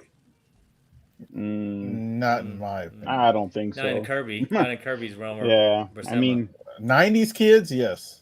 yeah, exactly. 90s kids, even though I'm an 80s baby, I'm right there. But 90s kids, I would say yes, just And because I'm close enough to know them. If he's doing this at a convention, Uh-oh. Oh, Oh, He froze. He Tio. froze up. Frozen. Tio, go Huh? ahead, Tio. Go ahead. Oh, you're Hit it back, again. you're back. Oh, you back? There you go. I was saying that if he's at a convention and if he's doing this, how nice are these remarks or headshots going to be if he's doing a lot of them in that convention? Some of them are going to be a rush job, and I just wouldn't put my money into it. And I want to say Art Germ and Hook Lee, they didn't have high prices like this, but what this is going to do is he's going to have limited time for signatures. Because he's gonna have time frames. He's probably gonna be like, all right, I'm signing from 1 to 3, and that's it, and then be gaps, because that's how I know they did for Inhook Lee and Art Germ in Dallas, because people are buying these remarks and sketches and stuff, and he has to get them done. And another thing we had to look at this convention, he is personal friends with what is the drummer of System of a Down who owns, yeah, they're like real personal friends. So this is, and he's probably getting all of this money. Is he probably Jim Lee and him? He probably not even cutting anything with Torpedo. So yeah, this is his vacation money. Exactly. This is his vacation. He's gonna be going to Italy or something after this convention. I was just about to say we're going on another trip, baby. Let's go. Yeah, I think Jim Lee has to put his kids through college, bro. This is just the kids' college fund, because I know he has like 3 or 4 that still need to go to college. You know, so like. Hey man, don't hate the player, hate the game. Plus, he's a nice guy, man. Jim Lee's a nice dude. Anytime I saw Jim Lee, bro, he's always he's super positivity, bro. Like you're like he's just smiling and just seems like he's that type of guy in real life, you know, like super. If I was there, I would try to get at least one thing signed. I'm not even gonna lie. I would try to get one, because $60 is still a lot of money. But if I was there, I would try to get at least one, maybe 2. But yeah, I got a question. Man. I got a question, buddy. If you had $3,000 wasn't yours, and you were, you just had to use it on a full pencil headshot, what artist of all time would you select? One artist. Tough call. Turner. Matt Baker. That's a good one. That's a good one. Yeah, I would. It would be Dave Stevens or Bill S. Sienkiewicz. That's for me. I know, yeah, Bill Sienkiewicz too. Yeah, those are my 2 favorite. I mean, Dead or Alive? Dead or Alive? Oh yeah, is it Dead or Alive question? Yeah, Dead or Alive. Oh yeah, I would do Matt Baker. I'd have to do Kirby, man. You gotta do me a Silver Surfer, or I'd do Dave Stevens. Probably be mine. Yeah, that's. Yeah. I do own a tiny sketch of one of my favorites, and that was Herb Trimp when he did the Hulk run. I paid, God, $500, no, $450 for it. I mean, it's one of a kind. It's classic Trimp Hulk, bust, on this. It's it's one of a kind. But I wouldn't pay anything in the thousands. I mean, for that maybe, but not for Jim Lee. This I don't know what he's smoking to get this, to be asking these kind of prices. When is this? Oh, this convention is this weekend. Yeah. Oh, so they always do before Comic-Con, man. Well, guess what? He's doing a private signing with CGC at San Diego. He's doing a private signing at San Diego as well. So he's getting some money for the next 2 weeks. I just asked Hyper because he said he did that in 2019. I asked him what he paid for it. He said 150 Canadian. Oh, dude, that's like $100 bucks. Wow. Yeah, that's like $100 US for 3 signatures. That's good. That's You know a what, steal. man? Good for Jim Lee. People are going to pay this kind of money. Make your Yep. money. Yeah, Yep. Yeah. that's what I would. I ain't hating the player, man. You know, Mhm. Yeah. you just gotta hate the game, bro. That's just, but people are gonna pay for it, man. That's what I'm gonna charge. You know what I'm saying? That's right. Right. Let me see here, man. And let me see here, Manny.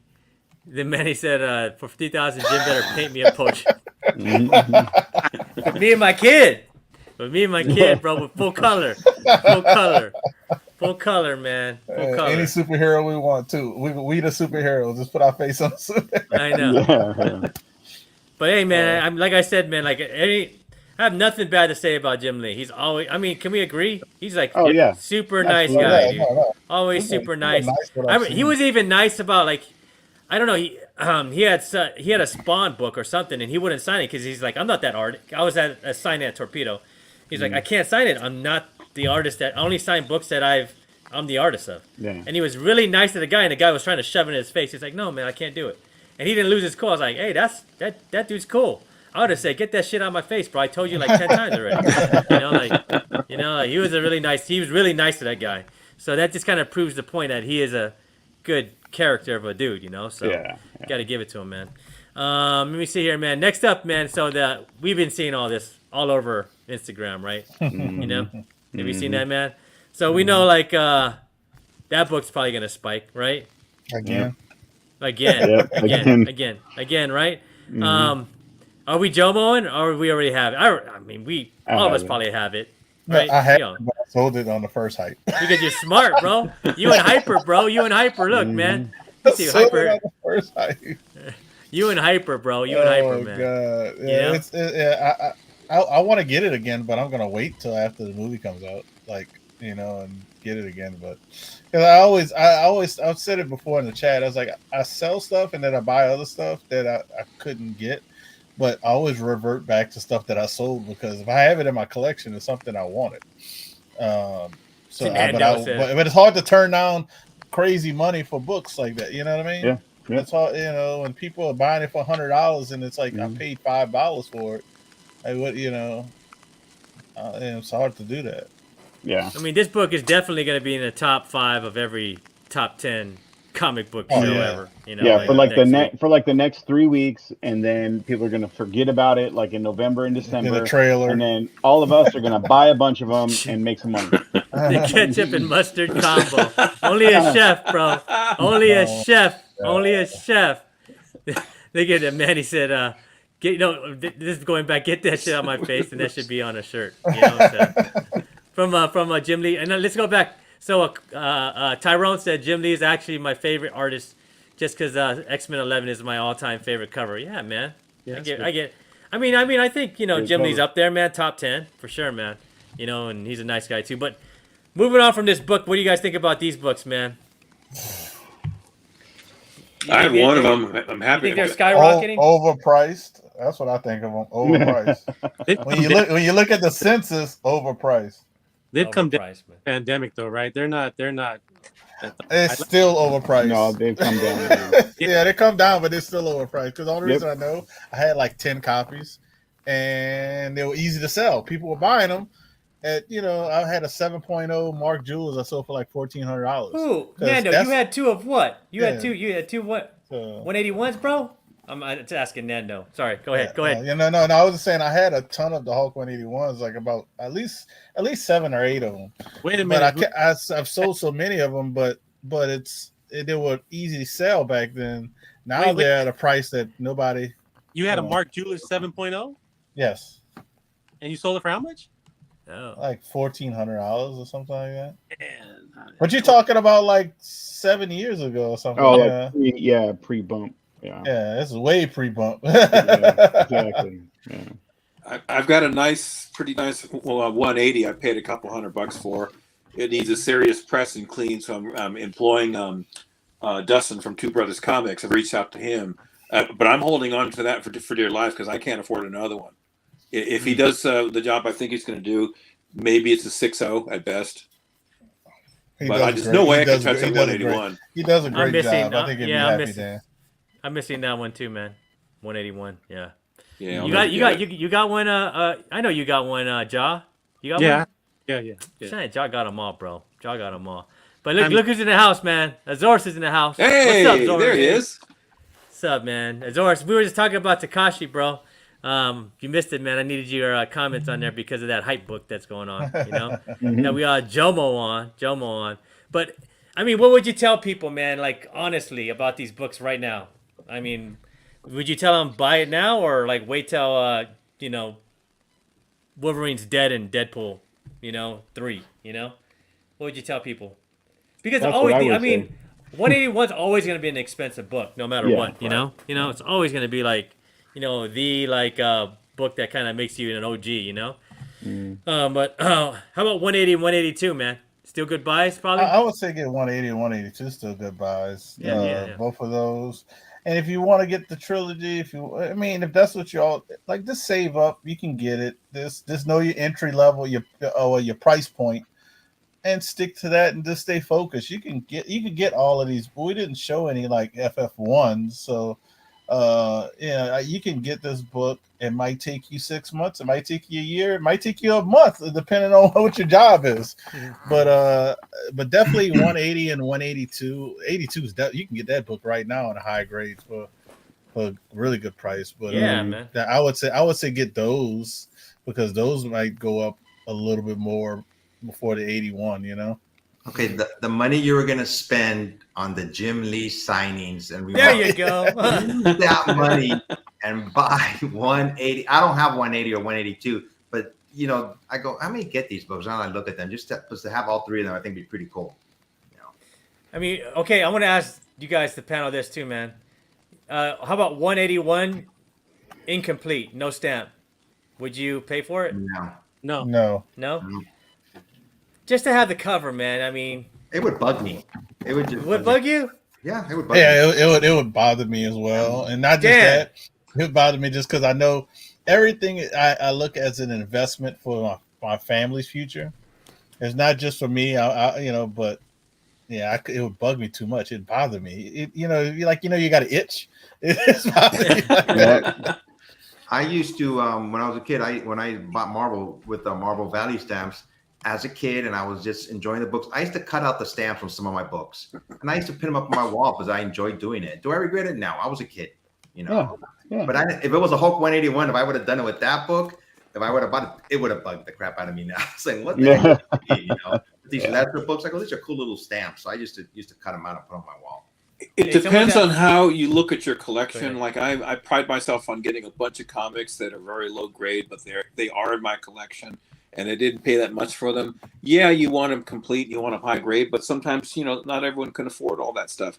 My 180 does have the stamp in it, but again, I wouldn't have paid as much for it if it didn't have the stamp. But again, it all depends on what you're looking for. Long term, yes, Hoodratt is right. You want to have high grade, you want it complete. But just for your personal collection, it's whatever you're willing to accept. Yeah. I mean, for me, man, I don't have a 181. That's the last one I'm missing, and I'm like totally considering buying one without a stamp just to have the trifecta. Just to have the trifecta. I mean, for me, it's like would I sell it? Probably not. It'd just be in there, and then the thing about it is like, this is the way I see life, man. You go and buy a incomplete one, and then like 2 weeks later, there's a complete one for like a totally good price, and you buy it and you sell the complete one, keep the unstamped. That's what happens to me in my life all the time. Like I'll go and buy something, and then the one I wanted actually shows up. Does that happen to all of you guys too? And you're like, what the hell, man? Like 2 weeks later, bro, are you on it for real? The Avengers 57 I waited. There was another one I was going to grab. They wanted too much for it. They had issues with the cover, and I just said I let it go. A week later, the one I got, and for a lot less, came up for sale. I grabbed it. Man, I was with Azores when he got his. Remember that, Azores, over here in they came over in San Diego, and he got his over here, man. I was like jealous, bro. I was like, damn, Azores.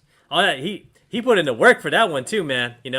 He sold his books, man. I mean, he put in the work for that one, man. So you gotta appreciate that. You gotta appreciate the game that Azores got, man. But man, he's like me, man. Me low grade better than no grade. That's what I was saying, man. Like I'm just kind of tired of like get the low grade, but don't get the incomplete low grade. Yeah, bro. Man. Like I said, look at your budget. and then look at the GPA, go collect all that stuff, and then see where your range is at. If if it's not a drug and you need to buy it right now, then you know where you're at. You know where your starting point's at. So when you find that right copy, guess what? You're probably going to find a better copy for that price. I just remember pre-COVID, man. I had one.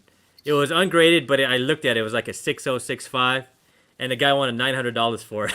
And I was like, "That's too expensive." No. God. I know, right? COVID messed up everything. That's gonna be the theme of the show, bro. COVID messed up everything. You know, Right? So. But you could look, Chef, maybe the foil version that's coming out this week. There you go, man. Hey, Chef has a request, man. Anybody have a 181 they want to give away for 1,000 K giveaway? No, He's like, no, no. I don't, I'm like, I don't. no, Man, I'm I don't playing even with have you, one, man. Chef. I'm sorry. It's like the Azores, man. It's like when you get a parking spot and all their others open up. Definitely, bro. Like all the time, man. But hey, man, let's get back. Let's get to the best part of the show. And you guys know what's up with that, right? You guys know what's up. All right, man. Put on your reading glasses and get your pen and paper, man, and start taking notes.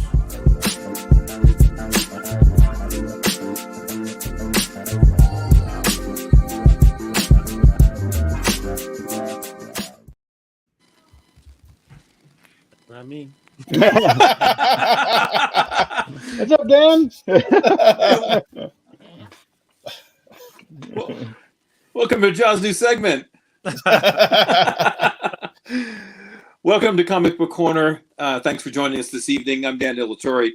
Some sad news before we begin. Two sad stories. For those who don't know, we lost one of our own, a member of the family, Empire Comics. We lost him a few weeks ago. He died suddenly. Empire had a true love for the comic community. He was a wealth of knowledge, just a pleasant man. And the sad news is he lost his wife a few years ago. And so they leave behind two young children. So if you don't mind, if you can, help them out. There's a GoFundMe page. So they're going to need some, not just short-term help, but some long-term help. So if you can, it would be very much appreciated. Empire, you're going to be missed, my brother. So all the best to you. We will pray for you and never forget this man. And the other sad news we have to report is we've lost a giant in the artist industry, and that was John Romita Sr. John Romita was an institution. He literally was a lifelong artist, even since he was a child. He had such an incredible depth perception and work ethic. He was one of the greats for a reason. His greatest work was during the Spider-Man run after it took over from Steve Ditko.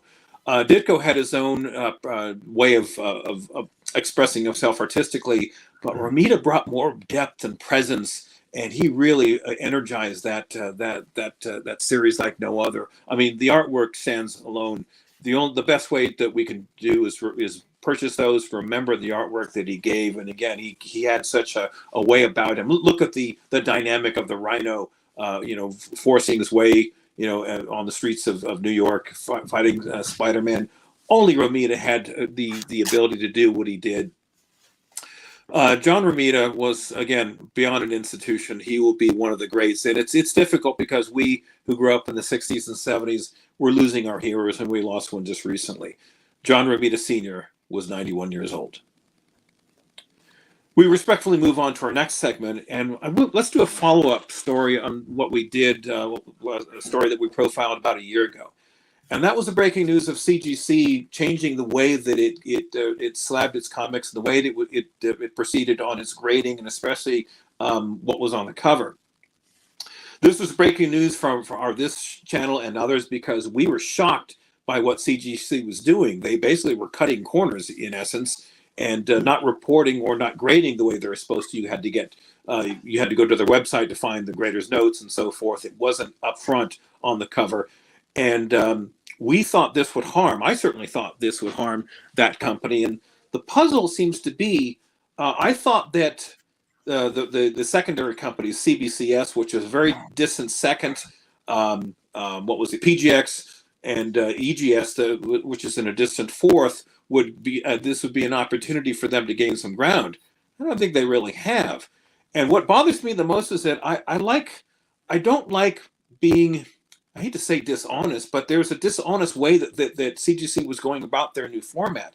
And I think it was obvious because of the money they had taken from the company called Blackstone. They took $500 million. And I can only imagine how much money they are obligated to pay back, because that company, which is sort of a vulture capitalist hedge fund, they probably want a healthy return. So I'm just throwing out a number here. Let's say CGC has to produce at least $100 million a year to maintain to pay back the loan that they had made. You know what, guys? I've got an emergency downstairs. Let me pause. I got to check this out. I'll be right back. Big pause. Ja, you're back, man. You're on it now, bro. You have to take over Dan's segment, man. Are you There you go. kidding me? No, I'll play with you, No, bro. I'm No, good. I know, man. So what do you guys let's bring it up, man. What do you guys think about what's been going on with CGC and Blackstone and all that? My thing is, man, you take money from someone like Blackstone, they don't expect you to pay it back. They expect to take over, right? Am I wrong? Right. You know? They I own a think lot you're- of stuff. I think you're pretty correct. Yeah, they got their hands in everything, and like they're just gonna want to be like, oh well, you know what? We'll fund a lot more for you. Just give us that 51% and kind of go from there. And and then next thing you know, that's them. So Yeah. They take it over, man, and they apply their own executive officer who changes everything up, man. And CGC's, I mean, it's a pretty like if you consider it, man. I mean, from like a company standpoint, it's pretty grassroots, right? There's a small community that kind of supports it, right? They're not gonna make the major money back that they borrowed because comic community is so small. We know everybody in the chat, right? Like everybody's in your chat, Hoodat, right? Like Yeah. anybody's in Efren's chat, he knows, right? It just kind of what it is. All right, Dan, you ready? Yeah, sorry about that. Just again, for full transparency, my wife and I are doing elderly care for her mom, and she was downstairs. She had fallen. She's okay, but she needed me to pick her up. So Oh man, I just have to get my Dan, wind back, but I'll be okay. you are a good man, bro. That's all I gotta say, man. I appreciate it. Everyone, I apologize for the interruption. I was referring to the story we were talking about we reported last year. It bothered me how CGC just seems like they were cutting corners because they're obligated to pay back quite a bit of money from the company Blackstone. And I was just throwing out a number, maybe $150 million a year. That's an awful lot of. Can you imagine how many comics they have to produce every single year just to pay back that company and make a profit? But here's the puzzle here. I had thought that this company would start to lose a lot of ground in the market. It doesn't seem to be the case. Quite the opposite. They are at least maintaining their number one status, maybe even accelerating a little bit more. And what the example I have here, and there are a number that I could have used, was Mickey from Swagglehouse. He's a great member of our community. He reported on a book that he purchased, a Grail, one I'd love to have. That's Hulk #2 from 1962. It's a 0.5, presents very, very well. But the problem, he had bought it at a heritage auction, and he reported that it's missing a couple of pages. But look at it's not. Look, the label is a blue label, not a green label. Now that should be a green label, but again, CGC has reclassified and restructured the way that they're grading things. And he had said, even on this channel, he probably wouldn't have bought that book, even though the price was great. But because it has that blue label, it's almost psychologically we're driven to having the blue label and blue label only. We are shied away from the green or purple label, although the purple label we should probably take a second look at because these books are getting so old. We should take a second look at restoration. But the green label was there for a reason. It was an honest, transparent view. If you bought that book, it was not complete. And I think they've gotten rid of the green label completely. But Mickey, again, he's a very smart man. I can't damn him and I'm not about to knock him for buying the book. Again, I'd love to have it. What bothers me is that CGC had built their reputation on being transparent, and they named their company Certified Guaranteed Company for a reason, because you used to be able to trust this company. But for whatever reason, the market hasn't changed whatsoever. CGC is still it. I'm still personally bothered by it. And I made a statement last year that I've lived up to. I was about to. I've never sent my comics to be graded. I was going to do so years ago, but then the pandemic happened. But after this, I said, "There's no way I'm going to send my books, and I'm not going to buy any books that was slabbed or created after 2022." There was one company that I did choose, and that was EGS Comics. We had Tony Trombata on last year. We profiled him, and he gave a synopsis of his company, the direction. I like what he's doing, and I did take the leap of faith, and I'll show him in the next episode. I did send some very prominent books, Avengers 1, 2, and 3 from 1963. Again, I'm sold on this company. I like what he's doing here. Now, the problem, if you're going to use someone like Tony, even PGX, which PGX is still in business, that's another thing that stuns me. With the reputation that they had years ago, the owner of that company never wanted to bother to clean up that reputation. So if he's too lazy to clean up his own reputation, why would I send my books there? But Tony's out in the open, and again, I like what he's doing. He's very old school. He uses overstreet methods, which that's how I grew up with, because those are reliable. And I'll show what I got. They should be in very, very shortly on the next episode. But if you use EGS, currently the resale is almost non-existent. Everyone is still using CGC and to a lesser degree CBCS. If you would use EGS like I'm doing it, the reason I do it is because I don't buy and sell anything. I'm simply a collector. They stay in my collection. It's not going anywhere. Hopefully I'll pass it on to my children after I'm gone. But the one thing I do like about this, the grading that I'm getting from EGS is something that is reliable, something I can count on, something I used to rely on with CGC. So this is also a question for the chat. If you're still using CGC, and do you really trust what you're getting? I mean, I know it's a market thing, it's a money thing, but again, it just bothers me that they're passing something along that isn't reliable. Anyway, this will be an ongoing story. Let's move on to our next segment, and that is the other big news recently, and that is Universal Studios. Now no longer has the rights to the Hulk. That is coming back to the MCU. Now there has not been any major announcements from Marvel regarding upcoming movies, most likely because of the ongoing strike, which doesn't seem to have any ending right now. It's going to be long lasting. But right now, I would take a good look at some of the Hulk stories, because since the Hulk has been in ensemble movies, that's a major character. And as one of the biggest Hulk fans out there, there's so much storyline out there that no one is really looking at. And that leads us to our picks of the week, because our picks of the week are very heavily Hulk oriented, because if you're not up on the Hulk storyline, now is a good time to get them. The old adage is, when you're collecting, always look to see where people are not looking and then buy from there. So let's start here with some of our the first two. And oh, by the way, so these are also stories that I had loved as a child. The Hulk being the powerhouse that he is, I'd always loved the Hulk versus Thing battles and the Hulk versus Thor battles. But I have a lot of Hulk versus Thing battles. They may seem expensive now, but if the Hulk and the Fantastic Four get going, these will be unreachable in the next maybe 5 to 10 years, depending on how well they proceed with the movies. The first two here are ones I've mentioned before, but they're worth a second look. Hercules is also in the MCU, and he's going to be on his way. I hope they do a good job with that particular character, because the Thor run has been a little lackluster. But the Hercules character, which was a long-standing Silver Age character, may appear, and that'll be a fun battle if he battles the Hulk, and I think he will. And this is still an underrated, underpriced Tales to Astonish number 78.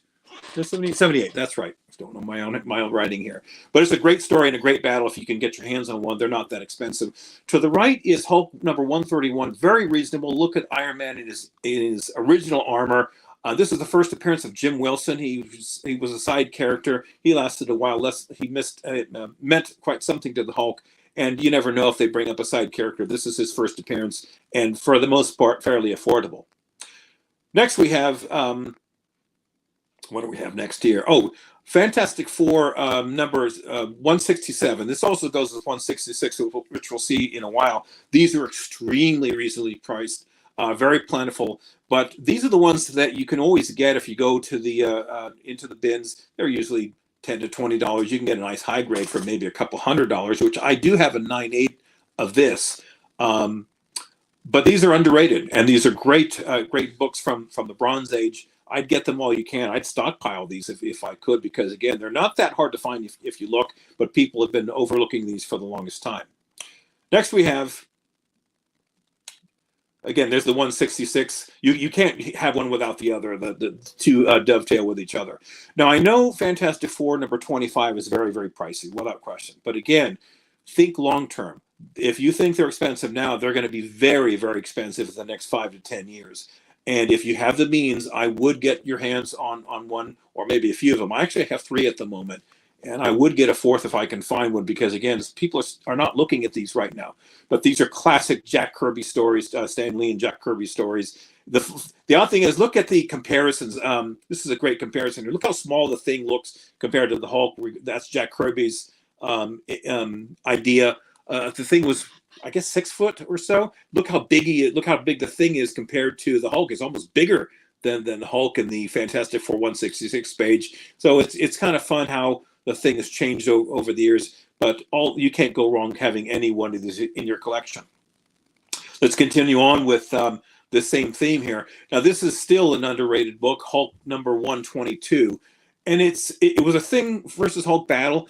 You mostly buy that for the cover. The story was interesting. Bruce Banner was trying to cure himself and seeks out Reed Richards, for his help, and of course the Hulk shows up, and Thing has to do what he does best, battles the Hulk. But that's a gorgeous, gorgeous cover. That is literally one of the last Silver Age Hulk stories done in 1969. And to the right is a very expensive book. But again, if, as I say before, if you think they're expensive now, you wait until the Thing and Hulk stories start generating. They're all going to start moving all simultaneously. I was extremely lucky to find a low grade of this. It is slabbed, but I only paid $300 for it. So you have to use your due diligence. They're still out there, but I would start my search right now because once you get it, you've got it, and it's a grail that you never want to let go in your collection. Next we have God, this is a gorgeous, gorgeous cover. The thing that bothered me about the Tales to Astonish number 93, that's the Maurice Severin art. Gorgeous cover. People had made fun of Fantastic Four 50 because that was a brown cover, and there was a lot of ridicule. I don't see why. I love the brown cover because it works well with Hulk and the Silver Surfer. You should get your hands on an FF50. That should go without saying. But I think these Tales to Astonish runs are really going to accelerate as well, because that Silver Surfer will be here with the Fantastic Four. Just a dynamite story. And again, you can't go wrong with Silver Age. To the right is a Bronze Age, heading towards the Copper Age. Silver Surfer versus Hulk. Hulk number 250.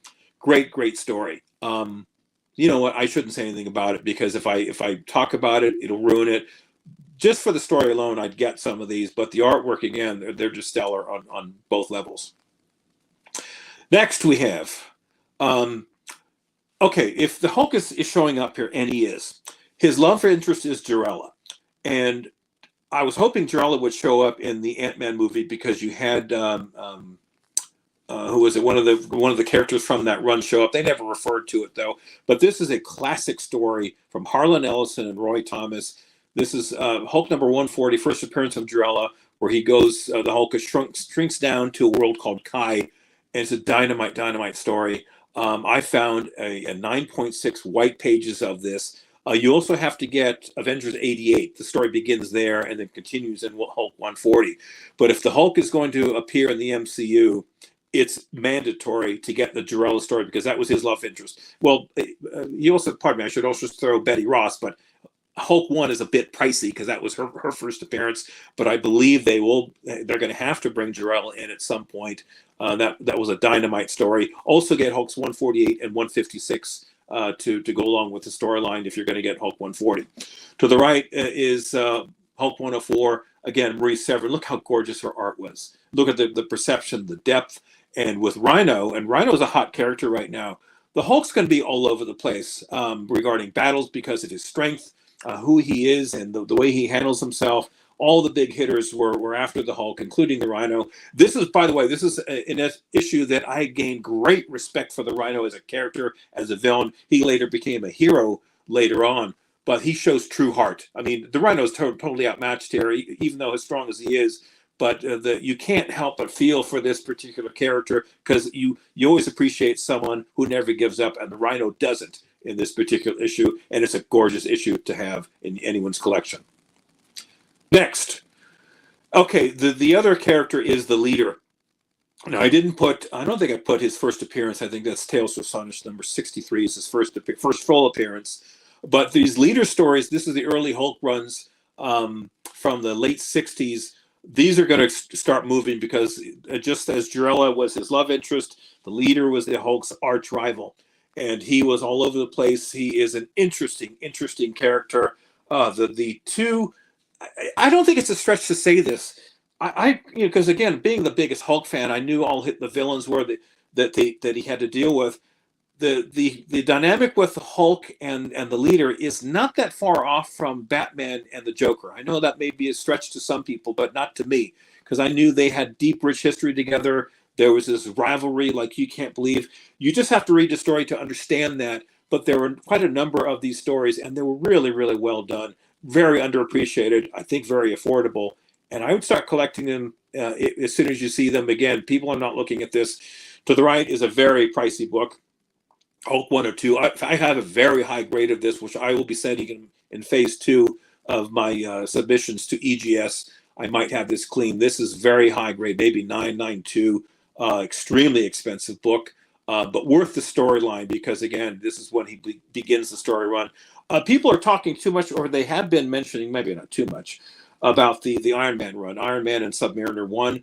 Well, at the same time, Hulk 102 shows up, and he begins his series. Again, Rhys Severin at her best, a dynamite story, worthy in anyone's collection. Next will be our next episode, because in the final episode, next episode rather, I want to have a detailed discussion on DC. I have been very vocal in every chat that I can be on regarding the direction of James Zaslav and James Gunn regarding where they're going. I wanted to have seen the Flash movie. I haven't. I may have to wait to come out for the the DVD, Blu-ray, whatever. I'm still very much in doubt that they're going in the right direction. I think this is going to be a disaster. I think it's just simply a matter of time.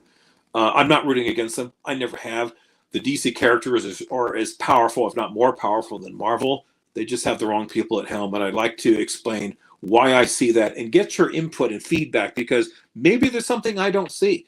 Maybe because everyone seems to be rooting for DC and thinking they are in the right direction. I'm sort of the lone person saying that they're not, and I'd like to explain why in the next episode. Everyone, thanks for joining for the Ian Hoodrat Network. I'm Dan De La Torre, and this is Comic Book Order.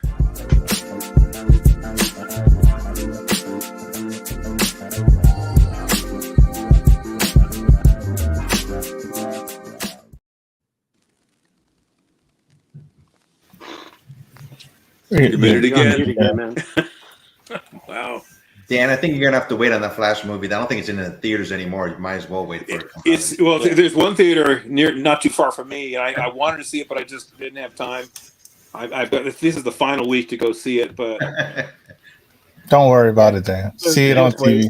Yeah. You guys watch that movie yet? I mean, I haven't even watched it yet. I have AMC A-list, so I watched the first 15 minutes, and I had to go pick up my daughter from summer camp. You're like, you're good. You're like, okay. And I was watching it, and I was like, man, I would like to see more Ben Affleck as Batman. Then I had to leave. The one thing I heard is what they removed from the end. The end credits were far different, but now there's no Henry Cavill and Gal Gadot's gone. There was 3 different end credits. They rotated. The first one, I think, dealt. I forgot what the first. No, the first one dealt with Batman Beyond type of thing, and they were going to do something with that. Then, since the Rock came back and did Henry Cavill, so they changed it. It was supposed to be Henry Cavill in the end, and something dealing with that. And then they went to their current one, which I haven't seen it, so I don't know what that one is. But there was like 3 different type of endings they were supposed to do. I'm with you, Dan. I don't have faith in DC right now. They're bleeding money. Yeah, man. And people talk about Marvel, but Marvel isn't bleeding and hemorrhaging money. So you have to see, man. I don't have faith in the Superman Legacy movie. I hate to say it. Everybody's thinking that Blue Beetle's gonna save the day. If The Rock couldn't save the day, and he made more money than the Flash, and they didn't, so they should have given The Rock more time, more opportunity. I think, in my opinion. I mean, how much money did they lose, man? It was like, I mean, anybody have a number? Like 150? Is it? Are we talking billions or millions? 200 million around there. Yeah, I mean, just how for do the you Flash. keep- Just for the How do you Flash. keep the lights on if you lose $200 million, bro? Like, I've been to Multiple Warner times. Brother lot, bro. Like, I mean, how are you still open? Like, damn, $200 million. We'll talk about this in my next episode, but my take was that they finally started to gain some traction, and they started to put the pieces together. Now they're dismantling and starting over again. That make no sense. Yeah. With the what was it? The Justice League movie. They brought in Whedon at the end to direct it. Mhm. It's sort of like you go to the Super Bowl and you fire your head coach in the middle of the game, and you bring somebody else in, and then you wonder why you lost. Yeah. Again, they're literally making things up as they go. They're still throwing things on the wall to see what sticks. They don't realize they actually had the right direction. And now with this new direction, it's not going to work. Yeah, they had the right direction, and a lot of people are trying to draw comparisons, but people forget that Marvel's owned by Disney, and they make billions off of the parks. And then they made like $1 billion off Avatar and stuff like that. So I don't care if people give me. I'm gonna give it a 7.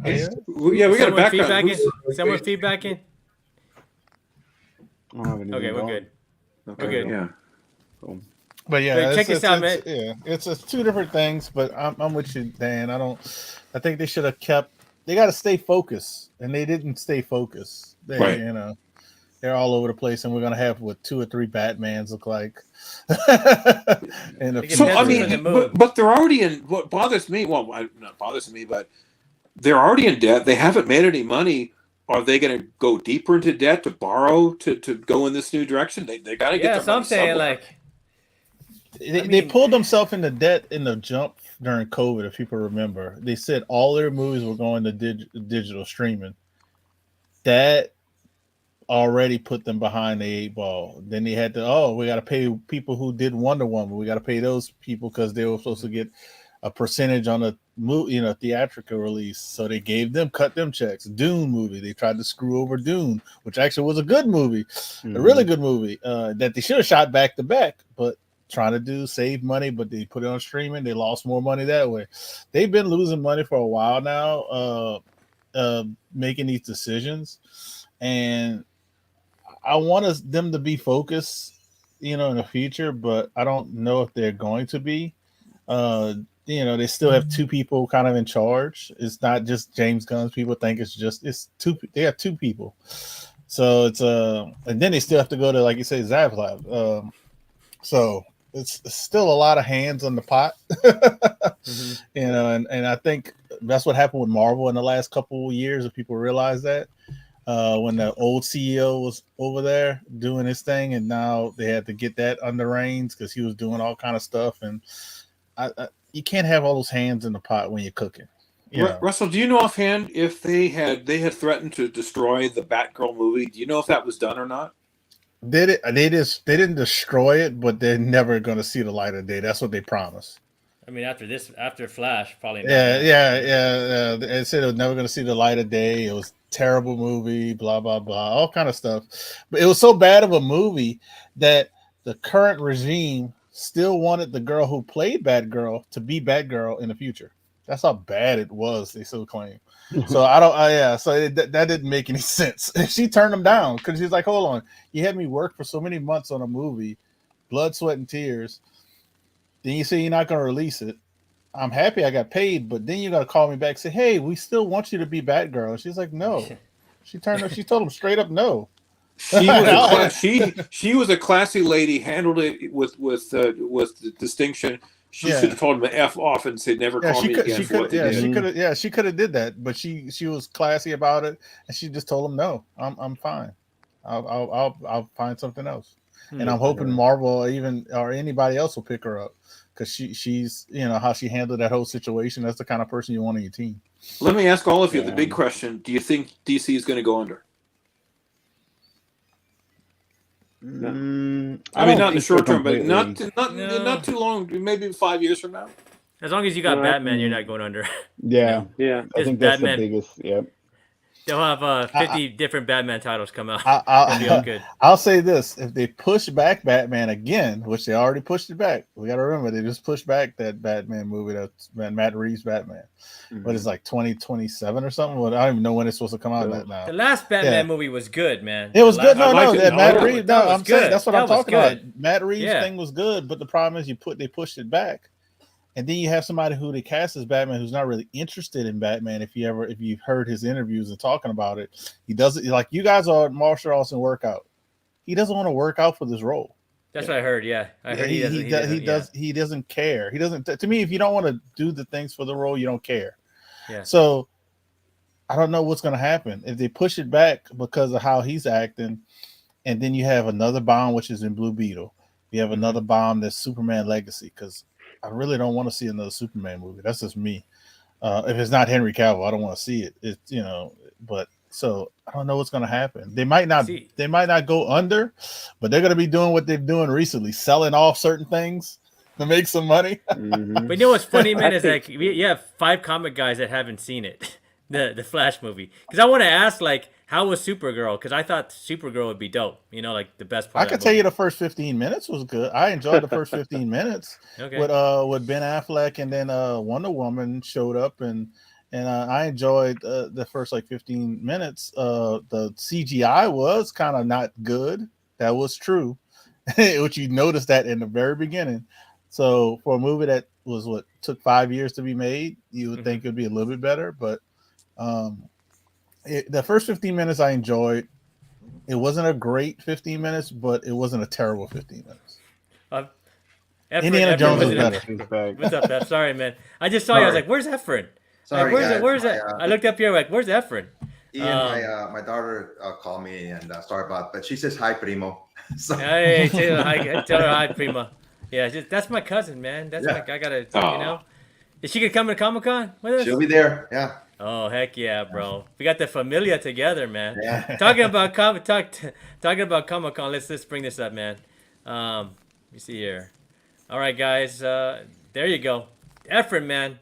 Tell them about the show that's coming on your show. Me, Nando, James, Dr. Comics, and Golly Comics gonna be on Efren's channel. Go ahead, F. So this Friday, I sent these guys a message saying, "Hey, you guys want to do like a pre-San Diego Comic-Con show? Talk about it.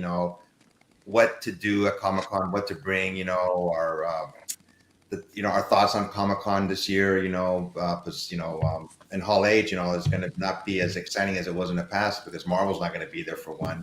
And we're just gonna, everybody wants to join us on Friday. It should be at 8:00 California time, Pacific time.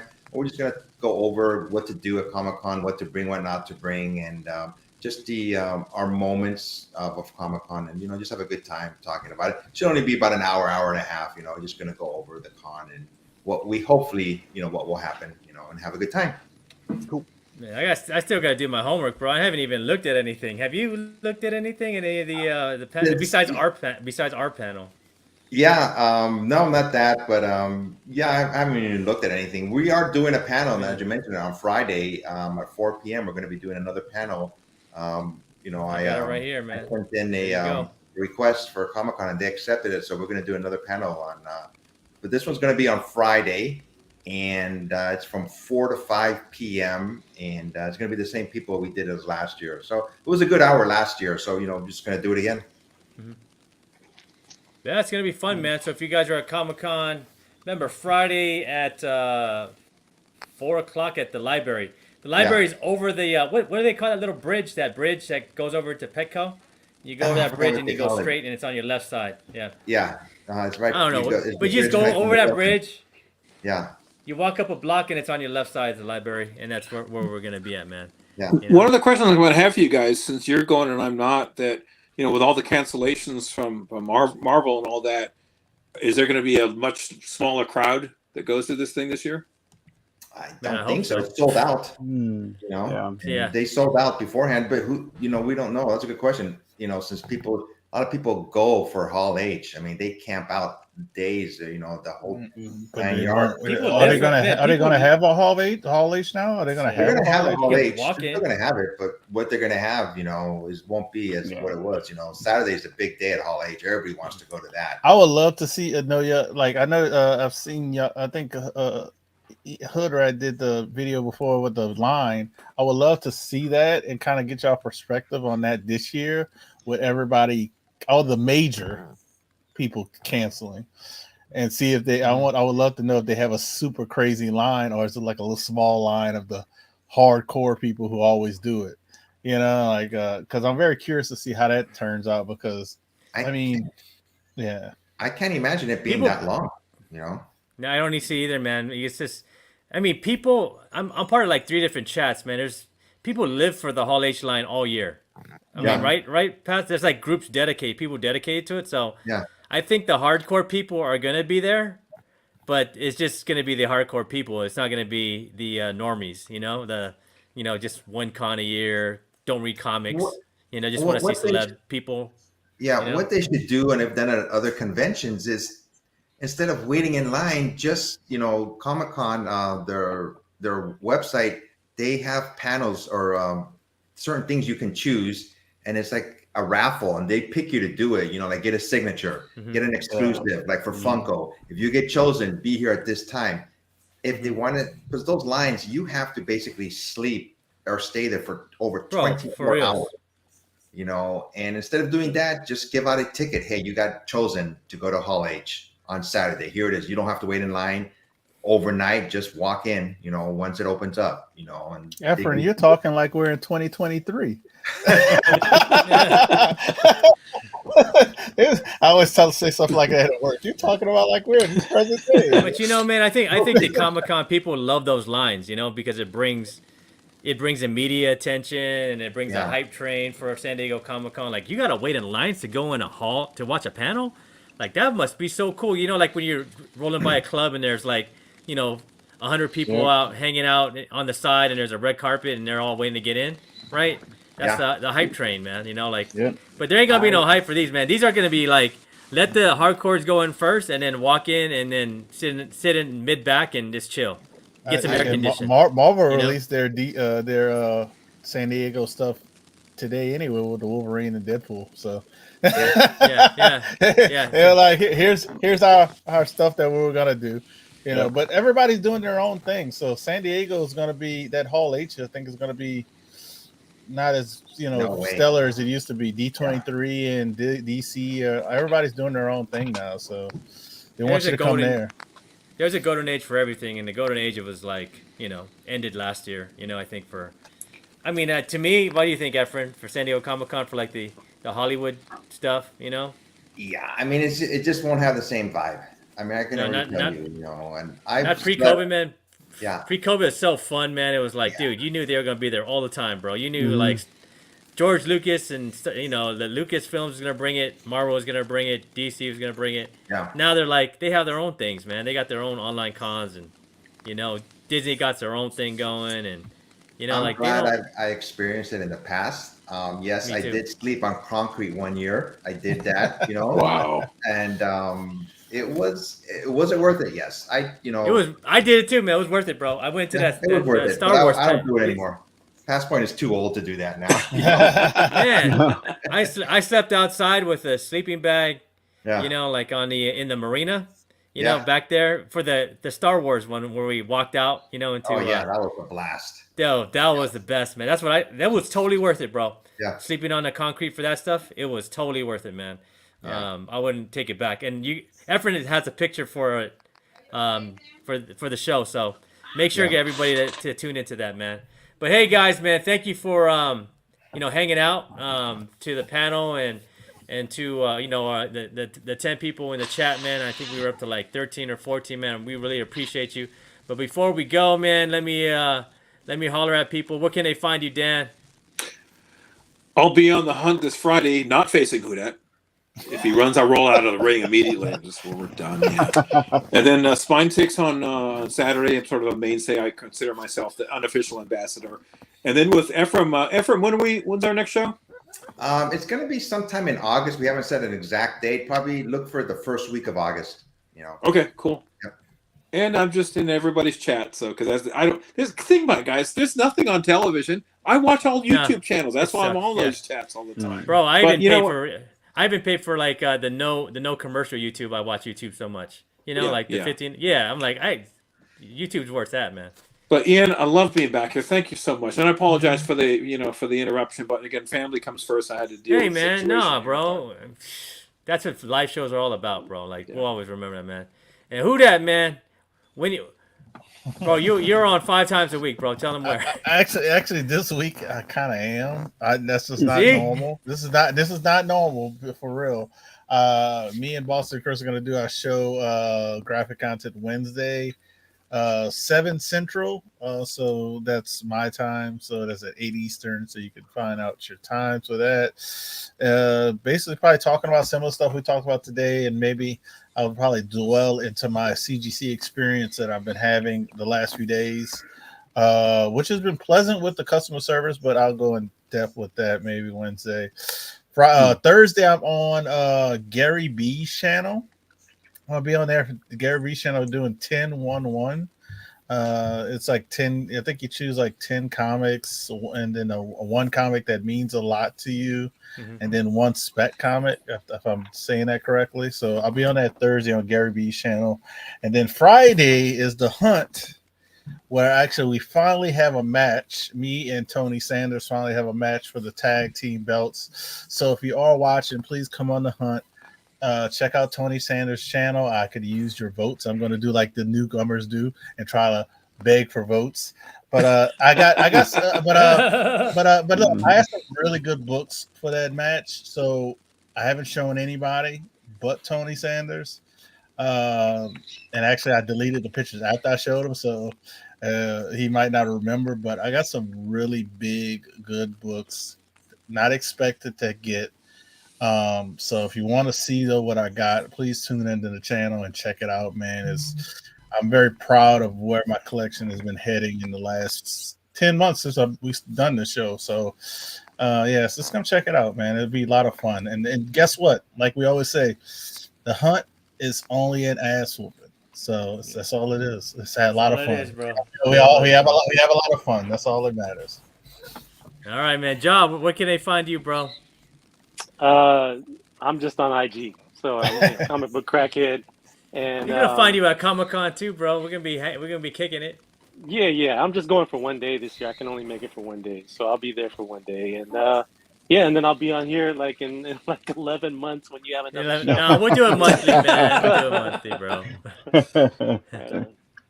All right, Craig, where can they find you, bro? Same thing as Job, like on IG, Space Ferret Collectibles, also on YouTube as well. I don't have tons of videos, but I have tons of stuff that I'm making videos for. I know. I need a lot of videos coming soon. A lot, like a whole bunch of stuff. Like tonight was just a little preview. Some of that stuff will be on there, but yeah, YouTube and IG, Space Ferret Collectibles. I'm telling you, bro. You do an unboxing of that Moon Knight on Instagram. I mean on YouTube, and make it as a short. Bro. Oh, okay, cool. I'll do that. Make it a short, like 60-second short, bro. Like, okay, bro, it'll take off, man. I'm telling you, cool. bro. Cool. All right, yeah. And Tio, where can they find you, Tio? Actually, tomorrow I'll be on YouTube Live at 7 p.m. I got a new segment where I just picked between, say, about 5 to 10 books that are coming out for New Comic Book Day. And I just talk about them on, YouTube Live, and I'll be on it again tomorrow. That whole segment only lasts like about 15 minutes, 15 minutes at the most. I just talk about the books that have grabbed my interest for the week. And on Friday, like I said, we're going to be live on my channel at 8 o'clock talking about Comic-Con. I'm always doing YouTube shorts too. Their shorts are only 1 minute, but the post-production takes longer than a minute to get it all ready, just to let everybody know. It takes a second. It takes a second. And I'm always on Instagram, and during Comic-Con, I'm going to try to be on Instagram Live as much as possible, showing everybody around. Yeah, man. So, cool. And everybody, we're gonna probably do this once a month, probably second Monday of the month. You guys down for that? Second Monday. I'm of the in. month, you know, Yeah, whatever you do want. a second Monday a month, man. You can find us here at at the Hoodrat podcast, man. And remember, just to, if you're first time here, subscribe because I'll be a couple of us are gonna be taking you guys for a ride during Comic-Con, man. And see, I think it's gonna be a real Comic-Con this year, man. That's all I'm saying. Yeah. Damn movie, push out the Hollywood and bring back the comics, man. Yeah. But Matt's in the house, man. Matt said, he said thanks for being on earlier. Yeah, man. 10 months to make you appreciate it older. too. Yeah. Yeah, me 10 too. months to make you old. And I'm already at my. John knows I'm at my bedtime at 8, bro. I'm like, I'm like 19 minutes over. 19 minutes over, bro. And then thanks to Nando, man. It's good seeing you too, bro. See you at Comic-Con, man. Yeah. And hey, Nando, holler at me, bro. I was wondering if you're gonna go to the gala they're having over at the museum, man, right before Comic-Con, so I can bump into you. We get free food and free drink and everything. So I'll see you there, man. And hype, man. Good to see you, Tyrone.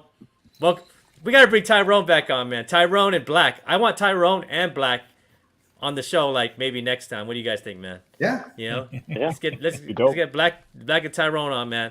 But thank you again, everybody, man, and for welcoming us back, man. And we missed you guys too. I think that's the show. I just gotta find the exit here. I don't know. No. Let me see here, man. There. That's not the intro. Not the No. intro. Let me see here. Not the hot seat. Not the freezer. Bro, I think I lost it. Where'd it go? Right-hand Oh, side. there. I got it, man. Peace. Thank you guys and everything, man. And we'll see you guys in a couple weeks. Deuces.